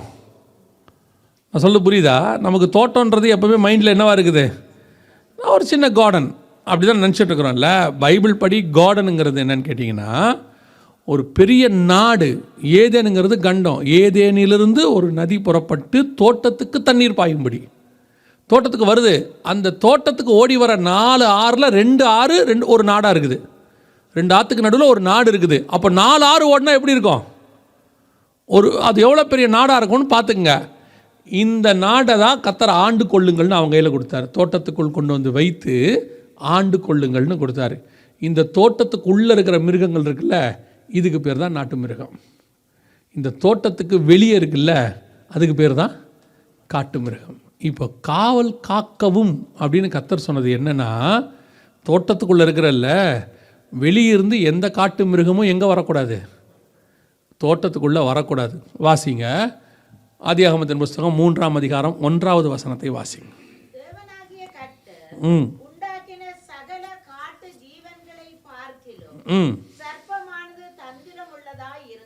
சர்ப்பம் என்ன மிருகம்? சர்ப்பம் என்ன மிருகம்? காட்டு மிருகம். தோட்டத்துக்கு வெளியே இருந்துச்சுன்னு அர்த்தம்.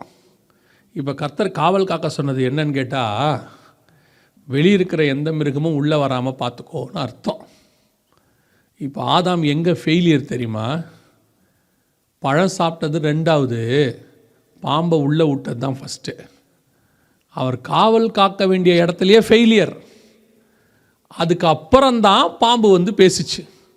இது எதுக்கான அடையாளம்னு கேட்டிங்கன்னா, இப்போ ஆண்டவர் உங்களுக்கு ஒரு சபை கொடுத்துருக்காரு, ஒரு வீடு கொடுத்துருக்காரு, அதான் தோட்டம் நம்ம பார்த்தோம். தோட்டத்துக்குள்ள முதல்ல பாம்பு வராமையே பார்த்துக்கணும். அந்த காவல் காக்க வேண்டியது உங்கள் பொறுப்பு. எது உங்கள் வீட்டுக்குள்ளே வருது, எது சர்ச்சுக்குள்ளே வருது அப்படிங்கிறது யாருக்கு தெரியணும்னா ஆதாமுக்கு தெரியணும். அதாவது வீட்டுக்குள்ளே ஆதாம் ஆணும் பெண்ணுமாக, கணவன் மனைவி 2 பேருக்கும் தான் அது பொருந்தும். கணவன் மனைவி 2 பேருக்கும் தெரியணும் வீட்டுக்குள்ளே எந்த பாம்பு வருதுன்னு. இன்றைக்கி உங்களுக்கு பிரச்சனை என்னென்னா, பாம்பு உள்ளே வரதே தெரியாது. உங்களை பொறுத்த வரைக்கும் அந்த பாம்பை ஐடென்டிஃபையே பண்ண தெரியாது உங்களுக்கு. இப்போது யோவான் ஸ்நானங்கிட்ட ஞானஸ்நானம் எடுக்க எல்லாம் வராங்க. ஞானஸ்நானம் எடுக்க வரும்போது அத்தனை பேரை பார்த்து யோவான் ஸ்நானகன் என்ன சொன்னார்? விரியன் பாம்பு குட்டிகளே அப்படின்னு சொன்னார். இயேசு வரும்போது என்ன சொன்னார்? உலகத்தின் பாவத்தை சுமந்து தீர்க்கிற. இப்போ இயேசு எப்படி வந்திருப்பார்? தனியாக தேவ தூதர்கள் தாங்க, படை சூழ, எல்லோரும் ஆர்ப்பரிக்க, அண்ணன் வரார் வழி விடுங்க, அண்ணன் வரார் வழி விடுங்கன்னு சொல்லி முன்னும் பின்னுமாக எல்லோரும் வழியை ஆயத்தம் பண்ண அப்படி வந்திருப்பாரா? 10ஓட 11 வராரு. அவர் வாட்னு எல்லாரோடையும் சேர்ந்து வரார். வரும்பொழுது அத்தனையும் பாம்பு குட்டியாக தெரிகிற அவருக்கு நடுவில் ஒரு ஆட்டுக்குட்டி கரெக்டாக கண்டுபிடிச்சார். பார்த்துங்க, புரியுதா? எது பாம்பு குட்டி எது ஆட்டுக்குட்டின்னு அவரால் கண்டுபிடிக்க முடிஞ்சிச்சு. இப்போ நம்மகிட்ட இருக்க பிரச்சனை என்னென்னா, எது பாம்பு குட்டி எது ஆட்டுக்குட்டின்னு கண்டுபிடிக்க தெரியாது. இப்போ வீட்டுக்குள்ளே வர்றது பாம்பு குட்டியா ஆட்டுக்குட்டியான்னு உங்களுக்கு தெரியாது. சபைக்குள்ளே வர்றது பாம்பு குட்டியா ஆட்டுக்குட்டியான்னு உங்களுக்கு தெரியாது. ஏன் காரணம் உங்களுக்கு தெரியாது? என்ன காரணம்னா, வர்ற பாம்பு குட்டி எப்படி வருது தெரியுமா? வாசிங்க, வெளிப்படுத்தின விசேஷம் 13ஆம் அதிகாரம். வெளிப்படுத்தின விசேஷம் 13ஆம் அதிகாரம் 11வது வசனத்தை வாசி. 13, 11.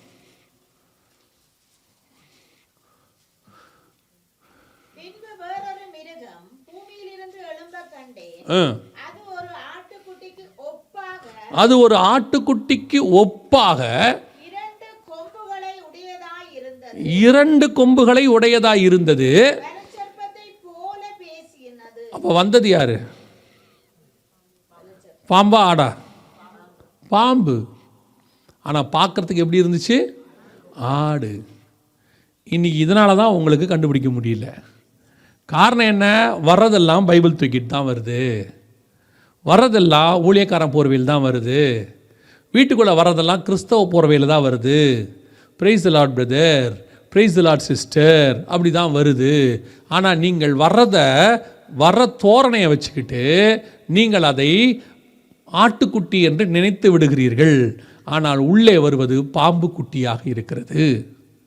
இதை ஐடென்டிஃபை பண்ண வேண்டிய அந்த ஒரு மிக முக்கியமான காரியத்தை நீங்கள் விட்டு விடுகிறீர்கள். ஆதாம் பண்ண தப்பு. தோட்டத்துக்குள்ளே பாம்பை விட்டா மாதிரி நீங்கள் நிறைய பாம்புகளை உங்கள் வீடுகளுக்குள்ளேயும் சபைக்குள்ளேயும் விடுகிறீர்கள். இது உள்ள வரும்போது எப்படி வருது? வரும்போது ஆட்டுக்குட்டி மாதிரி வருது. ஆனால் உள்ளே வந்தால் தான் சவுண்டு என்ன சவுண்டாக இருக்குது? சர்பத்தின் சவுண்ட், பாம்பின் சவுண்ட். வசனம் சொல்லுது, தொட்டு பார்த்தீங்கன்னா அது ஏசா, சவுண்டை பார்த்தா அது யாக்கோப். இதே தான் இன்னைக்கு நம்ம நிலைமை. வர்றதை பார்த்தா விசுவாசி. அதுவும் இந்த வெளிநாட்டில் இருக்க போகிற உங்களுக்கு இருக்க பிரச்சனை இருக்குது பாருங்க. இந்த வெளிநாட்டிலேருந்து யார் பைபிளை தூக்கிட்டு வந்தாலும் உடனே வீட்டுக்குள்ளே ஏற்றிடுறது. கொஞ்சம் பேர் நல்ல வேலை பாஸ்டர் நீ சொல்லிட்டு இருந்தாங்கன்னா யாரையும் சர்ச்சில் அவ்வளோ சீக்கிரத்தில் ஏற்றுறதில்ல அப்படின்னாங்க. உடனே ஏற்றிடுறது. வர்றது பாம்பு குட்டியா ஆட்டுக்குட்டியான்னு வேறு உங்களுக்கு தெரியாது, ஏற்றி விட்டுறது. இந்த பாம்பு குட்டிங்கிறது என்னன்னு நினைக்கிறீங்க? பாம்பு குட்டினா வேற ஒன்றும் இல்லை, கள்ளோபதேசம், கள்ளத்தீர்க்க தரிசனம். வாசிங்க, கொரிந்தியர் நிருபம் 2 கொரிந்தியர் 11ஆம் அதிகாரம் 3-4 வசனங்களை வாசிங்க. 2 கொரிந்தியர் 11, 3-4. சர்ப்பமானது தன்னுடைய தந்திரத்தினாலே ஏவாளை வஞ்சித்தது போல உங்கள் மனதும் கிறிஸ்துவை பற்றிய உண்மை நின்று விளங்குபடி. அப்போ அவர் சர்ப்பம் பேசுறது எதுக்கு ஈக்குவலாக கொண்டு வர்றாருன்னா, கள்ள உபதேசத்துக்கு ஈக்குவலாக கொண்டு வர்றார். நாங்கள் ஒரு உபதேசம் கொடுத்துருக்குறோம். அந்த உபதேசத்திலிருந்து எப்படி ஆண்டவர் கொடுத்த உபதேசத்திலிருந்து சர்ப்பம் ஏவாளை வழிவிலக பண்ணினதோ, அதே மாதிரி நாங்கள் கொடுத்த உபதேசத்திலிருந்து உங்களை வழிவிலக பண்ணுவார்களோ என்று நான் பயந்திருக்கிறேன்றார் பவுல். இன்னைக்கு இதுதான் சபையினுடைய நிலைமை, விசுவாசியினுடைய நிலைமை. பக்க வழியாய் பாம்பு வருது வீட்டுக்குள்ள, அதை காவல் காக்க வேண்டிய பொறுப்பு உங்களது. இதுக்கு வேற யாருமே காவல் காக்க முடியாது. அதுக்கு தான் கர்த்தர் உங்ககிட்ட கொடுத்துருக்கிறாரு. உங்களுக்குள்ள பரிசுத்த ஆவியானவர் இருக்கிறாரு, உங்க கையில் வேதம் இருக்கு. அதையும் தாண்டி எப்படி பிசாசு வருது? முந்தியெல்லாம் ஒரு கோவிடுக்கு முன்னாடி நான் சொல்கிறேன், ஒரு கள்ள உபதேசம் வீட்டுக்கு வரணும் அப்படின்னு சொன்னால் ஒன்று சர்ச்சில் யாராவது ஒருத்தர் பேசணும், இல்லைன்னா வீடு வீடாக 2 பேர் வருவாங்க, கதவை தட்டுவாங்க. நாங்கள் இயேசுவை பற்றி பேச விரும்புகிறோம், இல்லைன்னா யெகோவாவை பற்றி பேச விரும்புகிறோம் அப்படின்னு சொல்லி வருவாங்க. ஆனால் இப்போ அப்படி இல்லை. கோவிடுக்கு அப்புறம் ஃபோனு, ஃபேஸ்புக்கு, ட்விட்டரு எல்லாத்துலேயும் வராங்க. இப்போ உங்களுக்கு அறிவு பெருக்கம் அதிகமாகிடுச்சு, ஆவிக்குரிய பசி உங்களுக்கு. டெய்லி வசனம் கேட்கணும், புதுசாக கேட்கணும். ஒருத்தர் என்ன கேட்டார், ஏன்னா புதுசாக போட்டிருக்கிறீங்களான்னாரு. இல்லை ரொம்ப பழசு தானே. என்னன்னார்? இயேசு வரார், 2000 வருஷம் பழசு, இதை விட என்ன புதுசாக சொல்ல முடியும்? இயேசு வராருங்கிறது ஒரே மெசேஜ் தான், அதை என்ன இன்னும் புதுசாக சொல்கிறது? அதாவது என்னென்னா அவர் என்னங்க அதே சொல்கிறார், இயேசு வராரு, இது புதுசாக இல்லையா? புதுசு ஒன்றும் இல்லை, அவ்வளோதான். இயேசுவே ரொம்ப பழசு, இயேசு கிறிஸ்துவே 2000 வருஷம்தான். இன்றைக்கி உங்களுக்கு அந்த எதிர்பார்ப்பு, ஆவிக்குரிய பசின்ற மாதிரி அறிவு பசி. அப்படியே உடனே உங்களுக்கு ஏற்ற மாதிரி கொரியாலேருந்து 2 ஊழியக்காரர், ஹீப்ரூலேருந்து 2 ஊழியக்காரர், கிரீக்லேருந்து 2 ஊழியக்காரர். இது தமிழை தகராறு. தமிழ் பைபிளை முழுசாக முடிக்கல, அதுவே தெரியலை இன்னும். அவர் நமக்கு ஒரு ரபி இஸ்ரேல்லேருந்தே பேசுகிறார். இஸ்ரேல்லேருந்தே பேசுகிறார். நான் யார் பேசுகிறதையும் தப்பாக சொல்லலை. ஆனால் நீங்கள் முதல்ல உங்களுக்கு கொடுக்கப்பட்ட வேதத்தில் ஸ்ட்ராங் ஆகிடுங்க. கொடுக்கப்பட்ட உபதேசத்தை நீங்கள் ஸ்ட்ராங் ஆகிடுங்க. அப்போ தான் வர்றது பாம்பு குட்டியா ஆட்டுக்குட்டியான்னு உங்களுக்கு தெரியும். கஷ்டப்பட்டு 10 வருஷம் சபை நடத்திருக்காங்க ஊழியக்காரங்க, பாஸ்டர்ஸு. திடீர்னு யாரோ ஒருத்தன் வந்தான் கள்ளோபதேசக்காரன். அவன் வந்துட்டு உடனே ஹீப்ரூவில், கிரீக்கில், கொரியாவில் பேசின உடனே தானு வாய் பறந்துட்டு பார்க்குது. தமிழில் சொன்னால் தூங்குது. சர்ச்சில் தமிழில் செய்தி கொடுத்தா தூங்குறாங்க உட்காந்து. ஹீப்ரு புரியவே இல்லை. ஆல் ஆஃப் டவ், என்ன தெரியும் ஆல் ஆஃப் டவ்னா? அவர் படிச்சிருக்காரு நியாயம், இதுக்கு ஒன்றும் தெரியாது. இப்படியே பார்த்துக்கிட்டு அப்புறம் நம்மளை போய் அவங்ககிட்ட போட்டு கொடுக்கறது. பாஸ்டரை யார்கிட்ட? அந்த டீச்சர்கிட்ட. எங்கள் பாஸ்டர் கூட இப்படிலாம் எடுக்கல தெரியுமா? உங்கள் பாஸ்டர் ஏன் அதை போய் எடுக்க போகிறாரு? உங்களுக்கு என்ன தேவையோ அதானே உங்களுக்கு கொடுக்க முடியும் இல்லையா?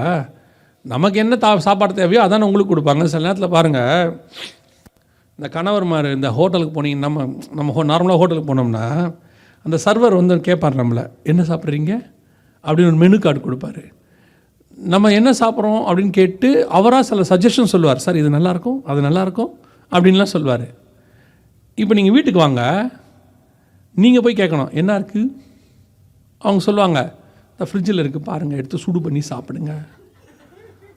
உடனே நைட்டு போய் கேட்பார், ஏம்மா நைட் என்ன இருக்குது? அதே காலைல வச்சு தான் இருக்குது. இந்த ரசம் இருக்குது, பருப்பு இருக்குது, சொதி இருக்குது. அவருக்கு இப்போ மனசு கஷ்டமாக இருக்கும். என்ன இது? ஹோட்டலுக்கு போனால் எவ்வளோ அன்பாக அவன் கூப்பிட்றான், எவ்வளோ அன்பாக வேற இருக்கான், என்ன வேணும்னு கேட்குறான். முடியும் போதே கேட்குறான், சார் வேறு ஏதாவது வேணுமா? இங்கே நம்ம ஒன்றும் இப்படி இருக்கே அப்படின்னு. ஆனால் உண்மை என்னென்னா, அவனுக்கு உங்கள் உடம்புக்கு என்ன சேருன்னே அவனுக்கு கவலை கிடையாது. அவனுக்கு உங்கள் காசு தான் கவலை. நீங்கள் குலாப் ஜாமுன் கேட்பீங்க, சுகர் அட்டி 10-15 இருக்கும். குலாப் ஜாமுன் கேட்டால் கொடுப்பான். நமக்கு என்ன இருந்தாலும் அவனுக்கு கவலை கிடையாது. ஆனால் இந்த அம்மாவுக்கு தான் கவலை. அப்படித்தான் ஆன்லைனில் வரவங்களும்.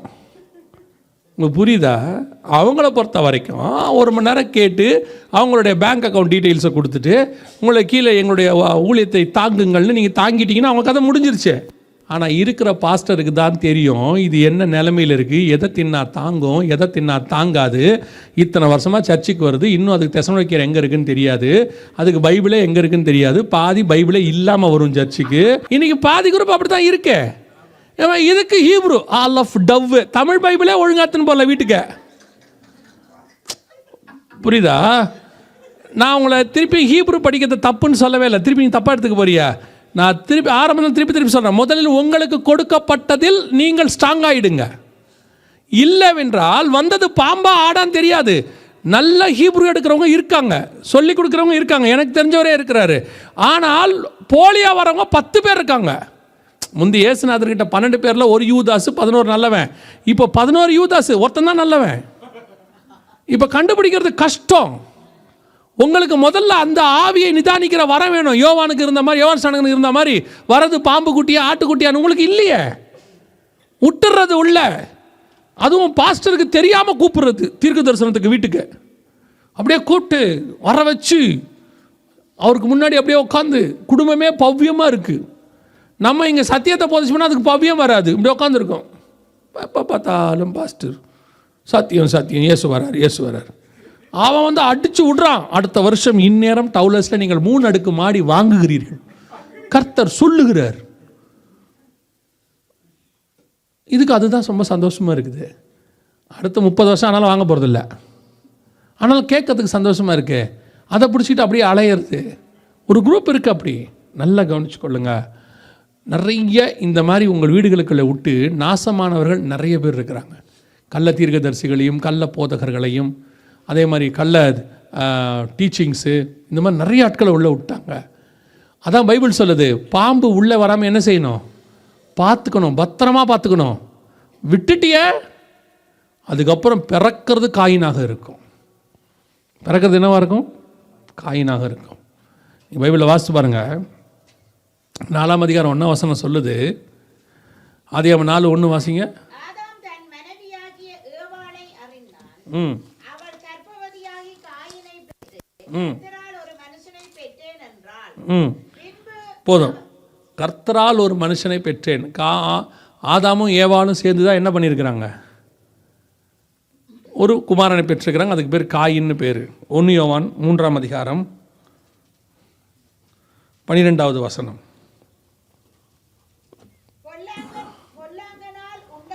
பொல்லாங்கனால் உண்டாயிருந்து. அப்போ இவன் பொல்லாங்கானால உண்டானானா ஆதாமால உண்டானானா? பொல்லாங்கான்னா பிசாசு. இவன் பிசாசானா உண்டானானா காயினால உண்டானானா? சாரி, ஆதாமால உண்டானானா? பிசாசால உண்டாக முடியாது. ஏன்னா அவனுக்கு மாம்ச சரீரமே கிடையாது. இது எதை சொல்லுதுன்னா, ஏவாளும் ஆதாம தான் பிள்ளையை பெற்றாங்க, மாற்று கருத்து இல்லை. ஆனால் அந்த பிசாசின் உபதேசம் இவளுக்குள்ள இருந்து அது கருதரிச்சிருச்சுன்னா அந்த உபதேசம் அவளுக்குள்ளே போயிட்டு அதுக்கப்புறம் அந்த பிள்ளை பிறக்குது. இப்போ இயேசு நமக்குள்ளே இருக்கிறார், அவருடைய வித்து நமக்குள்ளே இருக்குதுன்னு பைபிள் சொல்லுது. அப்போ பிறக்கிறது பரிசுத்தமாக இருக்கும். புரியுதா? அதை தான் அங்கே பைபிள் சொல்லுது. நீங்கள் ஒரு உபதேசத்தை தப்பாக ஏற்றுட்டிங்கன்னா உங்களுக்குள்ளிருந்து பிறக்கிறது காயினாக இருக்கும். அது உங்களை மட்டும் பாதிக்காது, உங்கள் சந்ததியும் பாதிக்கும். இன்றைக்கி நிறைய நேரத்தில் ஆன்லைனில் அப்புறம் வீட்டுக்கு வராங்க, அப்புறம் அங்கே ஒரு பைபிள் ஸ்டடி எடுக்கிறாங்க, அங்கே ஒருத்தர் புதுசாக சொல்லி கொடுக்குறாரு, நூதனமாக இருக்குது. எதுவுமே தேவையில்லை. நான் உங்களுக்கு சொல்கிறேன், உங்களுக்கு கையில் பைபிள் இருக்குது, பரிசுத்த ஆவியானவர், இந்த பைபிளை எழுதின ஆவியானவர் உங்களுக்குள்ளே இருக்கிறார், உங்களுக்கு ஒரு திருச்சபை இருக்கிறது, அதற்கு ஒரு மெய்ப்பன் இருக்கிறார். இது பரலோகத்திற்கு போதுமானதாக இருக்குது. அவ்வளோதான், எனஃப். நீங்களே பாருங்கள், உங்கள் பிள்ளைக்கு ஒரு ஸ்கூலில் கொண்டு போய் சேர்க்குறீங்க, அங்கே சொல்லிக் கொடுக்க டீச்சர்ஸ் இருக்கிறாங்க, 10ஆவதுக்கு ஒரு டியூஷன் வைக்கிறீங்க, வேலை முடிச்சு தானே? நீங்கள் என்ன பண்ணுறீங்க? இந்த ஸ்கூலை விட ஒரு 2 மாதம் அந்த ஸ்கூலுக்கு போவோம், பிள்ளையை 2 மாதம் அங்கே அனுப்புவோம், அங்கே நல்லா எடுக்கிற மாதிரி தெரியுது, அப்படி அனுப்புகிறீங்களா? மாற்றி மாற்றி. நிறைய பேர் என்ன நினைக்கிறோம் தெரியுமா? அது படித்து முடிக்கிற வரைக்கும் ஒரே ஸ்கூலில் முடிச்சிட்டோம், அப்படி தான் நம்ம நினைக்கிறோம். அடுத்து காலேஜுக்கு போகிற வரைக்கும், யூனிவர்சிட்டிக்கு போகிற வரைக்கும் அது ஒரே ஸ்கூலில் முடிக்கிட்டோம். அதே மாதிரி தான் உங்களுக்கு ஊழியத்துக்கோ அழைப்பு பெற்று போகிற வரைக்கும் ஒரே உபதேசத்துக்குள் வளர்ந்து முடிச்சிங்கன்னா உங்களுக்கு நல்லது. பல நேரங்களில் இந்த பாம்பை உள்ளே விட்டுடுறாங்க, உள்ளே வந்துடுது பாம்பு, அது அப்படியே வந்து வஞ்சிக்குது. இவங்களுக்கு வஞ்சிக்கிற மாதிரியே தெரியல. உலகத்துக்குரிய ஆசீர்வாதத்தை அவன் சொன்னான், தேவர்களை போல இருப்ப. எவ்வளோ பெரிய ஒரு மாய்மாலம் பாருங்க. ஆதாம் எப்படி படைக்கப்பட்டான்? தேவ சாயலாய் படைக்கப்பட்டான். இவன் வந்து என்ன சொன்னான்? தேவர்களை போல இருப்பீர்கள், பழத்தை சாப்பிட்டா. அவன் ஏற்கனவே தேவனை போல இருக்கிறான். இவன் என்ன சொல்ல வரான்னா, தூதர்களை போல இருப்பீங்கன்னு சொல்ல வரான். ஆனால் அவன் ஏற்கனவே தூதர்கள் அல்ல, தேவனை போல இருக்கான். நீங்கள் ஏற்கனவே நல்ல அப்கிரேடில் கர்த்தர் வச்சிருக்கிறாரு. உங்களை டீக்ரேட் பண்ணுறதுக்கு தான் பிசாசு என்றைக்குமே நினைப்பான். கர்த்தர் உங்களை உயர்த்த நினைப்பார், பிசாசு எப்போவுமே உங்களை தாழ்த்த தான் நினைப்பான். ஆண்டவருக்கு அப்படியே காற்றாம் வாரம் கொண்டு போய் உலகத்தின் மகிமை, ராஜ்யம் எல்லாத்தையும் காட்டிட்டான். காட்டின உடனே நமக்கு என்ன தோணுது? எல்லாம் கொடுக்குறான்யா, சூப்பர்யா. அடுத்து சொன்னா என்னை தாழ விழுந்து பண்ணு, அடுத்து தாழ்த்துறான் பாருங்க. பிசாசு கொடுக்குறானா தாழ்த்த போகிறான்னு அர்த்தம். இயேசு சில நேரத்தில் தாழ்மையாக இருக்க சொன்னார்னா உயர்த்த போகிறான்னு அர்த்தம். அவர் எவ்வளவுக்கு எவ்வளோ தன்னை தாழ்த்தினாரோ அவ்வளவுக்கு அவ்வளோ பிதாவாகிய தேவன் அவரை உயர்த்தினார். அப்போ பல நேரங்களில் இந்த பிசாசின் உபதேசம் அப்படி தான் வரும். கேட்கறதுக்கு உங்களுக்கு ரொம்ப ஈஸியாக சொல்லிவிட்டு நான் முடிச்சிடுறேன். ரொம்ப ஈஸியான ஒரே வேலை. இது தேவனிடத்துலேருந்து வருதா இல்லை உங்களை கவுக்கிறதுக்கு பிசாசினுடைய உபதேசமாக வருதா அப்படின்னா, உலகத்தின் மகிமைக்காகவும் உலகத்தின் ஆசீர்வாதத்துக்காகவும் பணத்துக்காகவும் இந்த உலகத்தில் உள்ளதான பொருளாதாரம், இந்த உலகத்தில் உள்ள காரியங்களுக்காக ஒரு உபதேசமோ ஒரு கூட்டமோ ஒரு ஊழியக்காரனோ உங்களை அழைக்கிறான் என்றால் அவன் தேவனிடத்திலிருந்து வந்தவன் அல்ல. அதுக்கு ஊழியமும் ஊழியக்காரனும் அவசியம் இல்லை. இந்த பைபிள் தேவையே இல்லை. ஏன்னா உலக ஆசீர்வாதத்தை உலகமே கொடுக்கும். உலகம் கொடுக்க முடியாததை கொடுப்பதுக்கு தான் சர்ச். உலகம் கொடுக்க முடியாததை கொடுப்பதுக்கு தான் பைபிள். உலகம் கொடுக்க முடியாததுக்கு தான் கர்த்தர். இவர் பேசுகிறது எல்லாமே பரலோகத்தை குறித்திருக்கோம். கீழானவைகள் அல்ல, மேலானவைகளே நாடுங்கள். அதை பற்றி தான் பேசுவார். பரலோகத்தை குறித்து, மகிமையை குறித்து, அவரோடு கூட இருப்பதை குறித்து, மறுரூபமாவதை குறித்து, பரிசுத்தமாகுதலை குறித்து, நித்திய ஜீவனை குறித்து, சிலுவை சுமக்குதலை குறித்து, இதை குறித்து ஆண்டவர் பேசுவார். இம்மைக்குரியதை பற்றி பேசுகிறானா அவன் தேவனிடத்துலேருந்து வந்தவன் கிடையாது. மறுமைக்குரியதை பேசுறதுக்கு தான் சர்ச்சு. ஒரு ஸ்கூல் என்பது பாடம் சொல்லி கொடுக்குற இடம் தான். அங்கே உட்காந்து மருத்துவம் பார்க்குறாங்கன்னா அது ஸ்கூலாக இருக்க வாய்ப்பு இல்லை. கரெக்ட் தானே? ஹாஸ்பிட்டல் என்பது உங்களுக்கு மெடிக்கலி பார்க்க வேண்டிய இடம் தான். அங்கே உட்காந்து கார் ரிப்பேர் பண்ணுற சொல்லி கொடுக்குறாங்கன்னா அது ஹாஸ்பிட்டலாக இருக்க வாய்ப்பு இல்லை. சபை என்பது பரலோகத்தை சொல்லிக் கொடுப்பதற்காக மட்டும் ஏற்படுத்தப்பட்ட இடம். இங்கே உலகத்தை குறித்து ஒருத்தன் சொல்லுகிறான் என்று சொன்னால் அது சரியான இடம் இல்லை என்று அர்த்தம். அதுதான் பாம்பின் உபதேசம். உங்களுக்கு ஆண்டவர் தெளிவாக பைபிளில் சொல்லி வச்சிருக்கிறார். நல்லா வசனத்தை பிடிச்சிக்கொள்ளுங்க. போய் நிருபங்களை நல்லா வாசிங்க. உட்காந்து தெளிவாக வாசிங்க. ரோமர்லேருந்து தெசலோனிக்கர் வரைக்கும் நல்லா தெளிவாக வாசிங்க. தீமோத்தேயு, தீத்தெல்லாம் வாசிங்க. உங்களுக்கு வெளிப்படுத்தின விசேஷம் தான் புரியாதுன்னு சொல்லுவீங்க. அது வரைக்கும் உள்ள நிருபங்களை வாசிங்க. 1 யோவான், 2 யோவான், 3 யோவானை வாசிங்க, பேதுருவை வாசிங்க. இந்த நிருபங்கள் அத்தனையும் பரலோகத்துக்குரியதாய் மட்டும்தான் இருக்கிறது. அதை குறித்து வேறு ஒன்று சொல்லவே இல்லை. இது மறுமைக்காக தான் உங்களை கர்த்தர் அழைச்சிருக்கிறார். உங்கள் வீடுகளுக்குள்ளே இம்மைக்குரியதை போல பிசாசு நுழைவான். அவன் சொல்கிறதுல மிக முக்கியமாக என்ன இருக்கும் தெரியுமா? ஞானம் இருக்கும், அறிவு இருக்கும், பயங்கரமாக நாலேஜ்ஃபுல்லாக இருக்கும். அவன் கேட்பான், உலகம் இப்படி உண்டாகலை தெரியுமா? பிக் பேங் தியரி தெரியுமா? எவல்யூஷன் தியரி தெரியுமா? பரிணாம வளர்ச்சி தெரியுமா? அப்படியே டைனோசர் காலம் தெரியுமா? ஏலியன்ஸ் இருக்காங்க தெரியுமா? அவன் பேசுறதெல்லாம் நாலேஜ்ஃபுல். இப்படி கேட்டவொன்னே அவங்களுக்கு, ஓ அப்படியா, 1,00,000 வருஷத்துக்கு முன்னாடியும்பா. நீங்கள் அவ்வளோதான் ஆஃப் ஆயிடுவீங்க. 1,00,000 வருஷத்துக்கு முன்னாடியா? நடுவில் என்னப்பா இருந்துச்சு? அதை கேட்கக்கூடாது, அதெல்லாம் கேட்கக்கூடாது. நம்மக்கிட்ட பைபிள், அதாவது மனுஷனை படைத்து 6000 வருஷம் ஆகுது பைபிள் கணக்கு. 6000 வருஷத்துக்கும் நம்மக்கிட்ட ஹிஸ்ட்ரி ப்ரூஃப் இருக்குது. 6000 வருஷத்துக்கும் இருக்குது, ஆதாம்லேருந்து இப்போ வரைக்கும். இவன் 1,00,000 வருஷம்ன்றான்ல, 1,00,000 வருஷத்துக்கு முன்னாடி டைனோசர் இருந்துச்சும்பா. சரிப்பா, டைனோசர் அப்போ இருந்துச்சு. அந்த 1,00,000 வருஷம் அடுத்தடுத்து யார் யார் எப்படி எப்படிலாம் இருந்துச்சு அதை கேட்கக்கூடாது. 1,01,000 வருஷம் என்ன, 1,02,000 வருஷம் என்ன, அதெல்லாம் நம்ம அசியம் பண்ணுறோம். இப்படி இருந்திருக்கலாம், அப்படி இருந்திருக்கலாம். இல்லை இல்லை இல்லை, இந்த மாதிரி நாலேஜ் மாதிரி பேசுவான், பல விஷயங்கள் சொல்லுவான். எதுக்குமே ப்ரூஃப் இல்லை. நிஜமாக தான் சொல்கிறேன், எதுக்கும் ப்ரூஃப் இல்லை. எல்லாமே அசம்ஷன். இருந்திருக்கலாம், ஒரு கல் வந்து மோதி இருக்கலாம், 10 மில்லியன் வருஷத்துக்கு முன்னாடி இருந்திருக்கலாம் அப்படின்பா. நம்மக்கிட்ட கலாமே கிடையாது, எல்லாத்துக்கும் ப்ரூஃப் இருக்குது. அத்தனைக்கும் ஆண்டவர் ப்ரூஃப் கொடுத்து வச்சிருக்கிறார். இந்த அதை புத்தியை தெளிவிக்கிறதாக இருந்ததுன்னு பார்த்தீங்களா?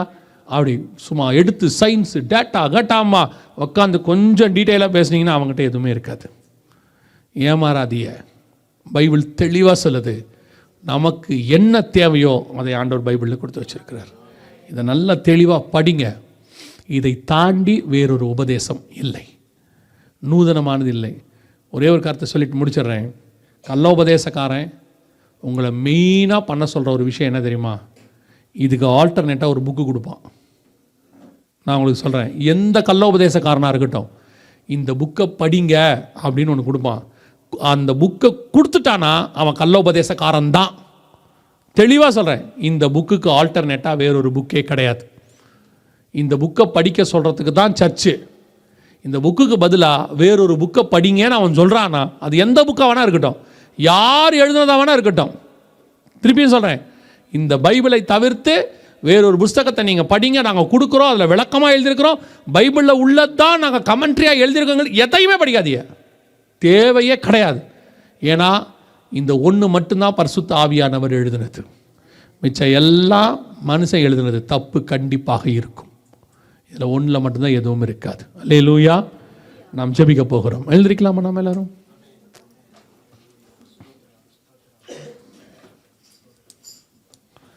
ரெண்டு காரியங்களை மனதில் வைத்துக் கொள்ளுங்கள். ஒன்று, உங்கள் மேல் உள்ளதான ஆவிக்குரியதான திட்டம். இதை டெய்லி ஆண்டவர்கிட்ட கேட்டு, எப்படியாவது எதற்காக இந்த பூமிக்கு நான் கொண்டு வரப்பட்டேன், என் மேல் வைத்த கர்த்தருடைய திட்டம் என்ன, அதை நான் எப்படி செயல்படுத்தி முடிச்சுட்டு போனோம். வசனம் தெளிவாக சொல்லுது. நல்ல போராட்டத்தை போராடினேன், ஓட்டத்தை முடித்தேன். இயேசு சொல்கிறாரு, எல்லாம் முடிந்தது. தானியேலை பார்த்து ஆண்டவர் சொல்கிறாரு, நீ போய் இளைப்பாரி கொண்டிரு. ஸ்டார்ட் பண்ணதை முடிச்சுட்டு நாம் அந்த பூமியை விட்டு போகணும். போகும்போது ஒரு சாட்டிஸ்ஃபேக்ஷன் இருக்கணும், எனக்கு கொடுக்கப்பட்டதை நான் முடிச்சிட்டேன், ஆண்டவர் எதுக்கு என்னை அழைச்சாரோ அதை முடிச்சிட்டேன். திருப்பியும் சொல்கிறேன், ஒரு குடும்பத்தை உண்டாக்கிட்டு பிள்ளை குட்டிகளை பெற்றெடுத்துட்டு அவங்களுக்கு சொத்து சேர்த்துட்டு இந்த பூமி விட்டு போகிறதுக்கு நீங்கள் அழைக்கப்படவில்லை. நீங்கள் ஒரு ஆவிக்குரிய திட்டத்தோடு கூட பூமிக்கு கொண்டு வரப்பட்டீர்கள். உங்கள் மேலே இருக்கிற ஸ்பிரிச்சுவல் பிளான் என்ன, அதை எப்படி நிறைவேற்றுவது, அதுக்கு நான் என்ன செய்யணும், அந்த திட்டத்தை நிறைவேற்றின பிறகு எப்போ வேணாலும் கர்த்தர் கூட்டிகிட்டு போயிடுவார். அதை முதல்ல கேட்டு வாங்கணும். ரெண்டாவது, என் கையில் கர்த்தர் ஒரு பெரிய பொறுப்பு கொடுத்துருக்கிறார். அது என் குடும்பமாக இருக்கட்டும், என் சபையாக இருக்கட்டும். அதுக்குள்ளே எந்த விதமான காட்டு மிருகத்தையும் நான் நுழைய விட மாட்டேன். வெறும் பாம்பு மட்டும் இல்லை, சில நேரத்தில் மந்தையை கடிக்கிறதுக்கு சிங்கம் வரும். மெய்ப்பன் தாவீது அதன் வாயை கிழிக்கணும். சில நேரத்தில் கரடி வரும், அதன் கைக்கு தப்புவிக்கணும். சில நேரத்தில் குழிநரிகளும் நரிகளும் வரும், அதற்கு தப்புவிக்கணும். சில நேரத்தில் மந்தையை தப்ப விடாத ஓநாய்கள் வரும், அதற்கு தப்புவிக்கணும். சில நேரத்தில் வலு சர்ப்பம் வரும், அதற்கு தப்புவிக்கணும். சில நேரத்தில் ஆட்டுக்குட்டியின் போர்வையில் சர்ப்பம் வரும், அதற்கும் தப்புவிக்கணும். மந்தைக்கு விரோதமாக, தோட்டத்துக்கு விரோதமாக எப்பவும் பிசாசு யாரையாவது அனுப்பிக்கிட்டே இருப்பான். அதை காவல் செய்ய வேண்டியது நம்முடைய பொறுப்பு. அதுக்கு தான் கர்த்தர் வச்சிருக்கிறார். உன் குடும்பத்தை காப்பாற்ற வேண்டியது உங்கள் பொறுப்பு. நீங்கள் தான் அதை பத்திரமா பார்த்துக்கணும். ஊர் மேலே, உலகத்தின் மேலே, சட்டத்தின் மேலே, தேசத்தின் மேலே, உங்கள் பிள்ளைகள் படிக்கிற ஸ்கூல் மேலே பழி போட்டு பிரயோஜனம் இல்லை. கர்த்தருக்கு பிரியமானவன் பாபிலோனிலும் அவருடைய சித்தத்தை செய்வான். எகிப்தில் கொண்டு போய் உட்கார வச்சாலும் அவன் யோசேப்பா தான் இருப்பான். பாபிலோனில் வச்சாலும் ராஜாவின் பந்தியில் அவன் தன்னை தீட்டுப்படுத்தி கொள்ள மாட்டான். அந்த தேவனுக்கு நாம் பிள்ளைகளாக இருக்கிறோம். ஒப்பு கொடுப்போம் தேவ சமூகத்தில். ஆண்டவரே, எனக்கு கொடுக்கப்பட்ட இந்த 2 பொறுப்பையும் நான் செய்து முடிக்க எனக்கு கிருபை பாராட்டுங்கம்மா. Thank you Jesus, thank you Jesus.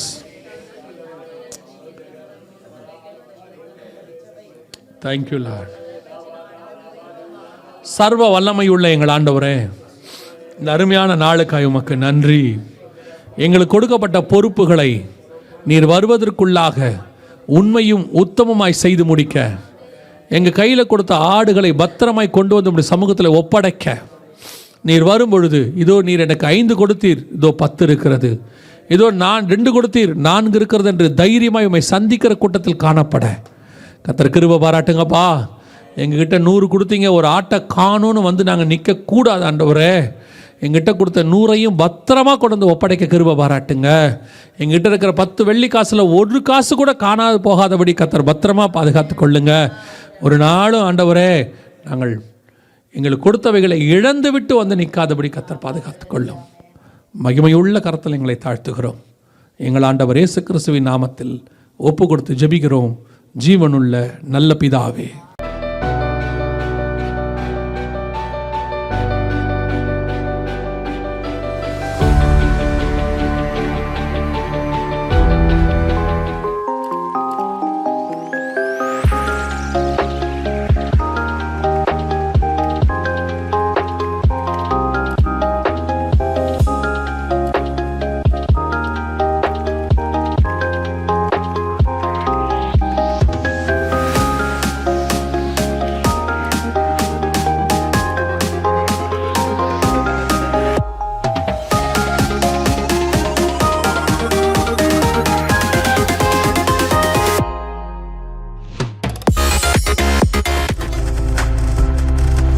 நீங்கள் பார்த்துக் கொண்டிருப்பது உங்கள் ஜாய் டிவி. உங்கள் துக்கம் சந்தோஷமாய் மாறும்.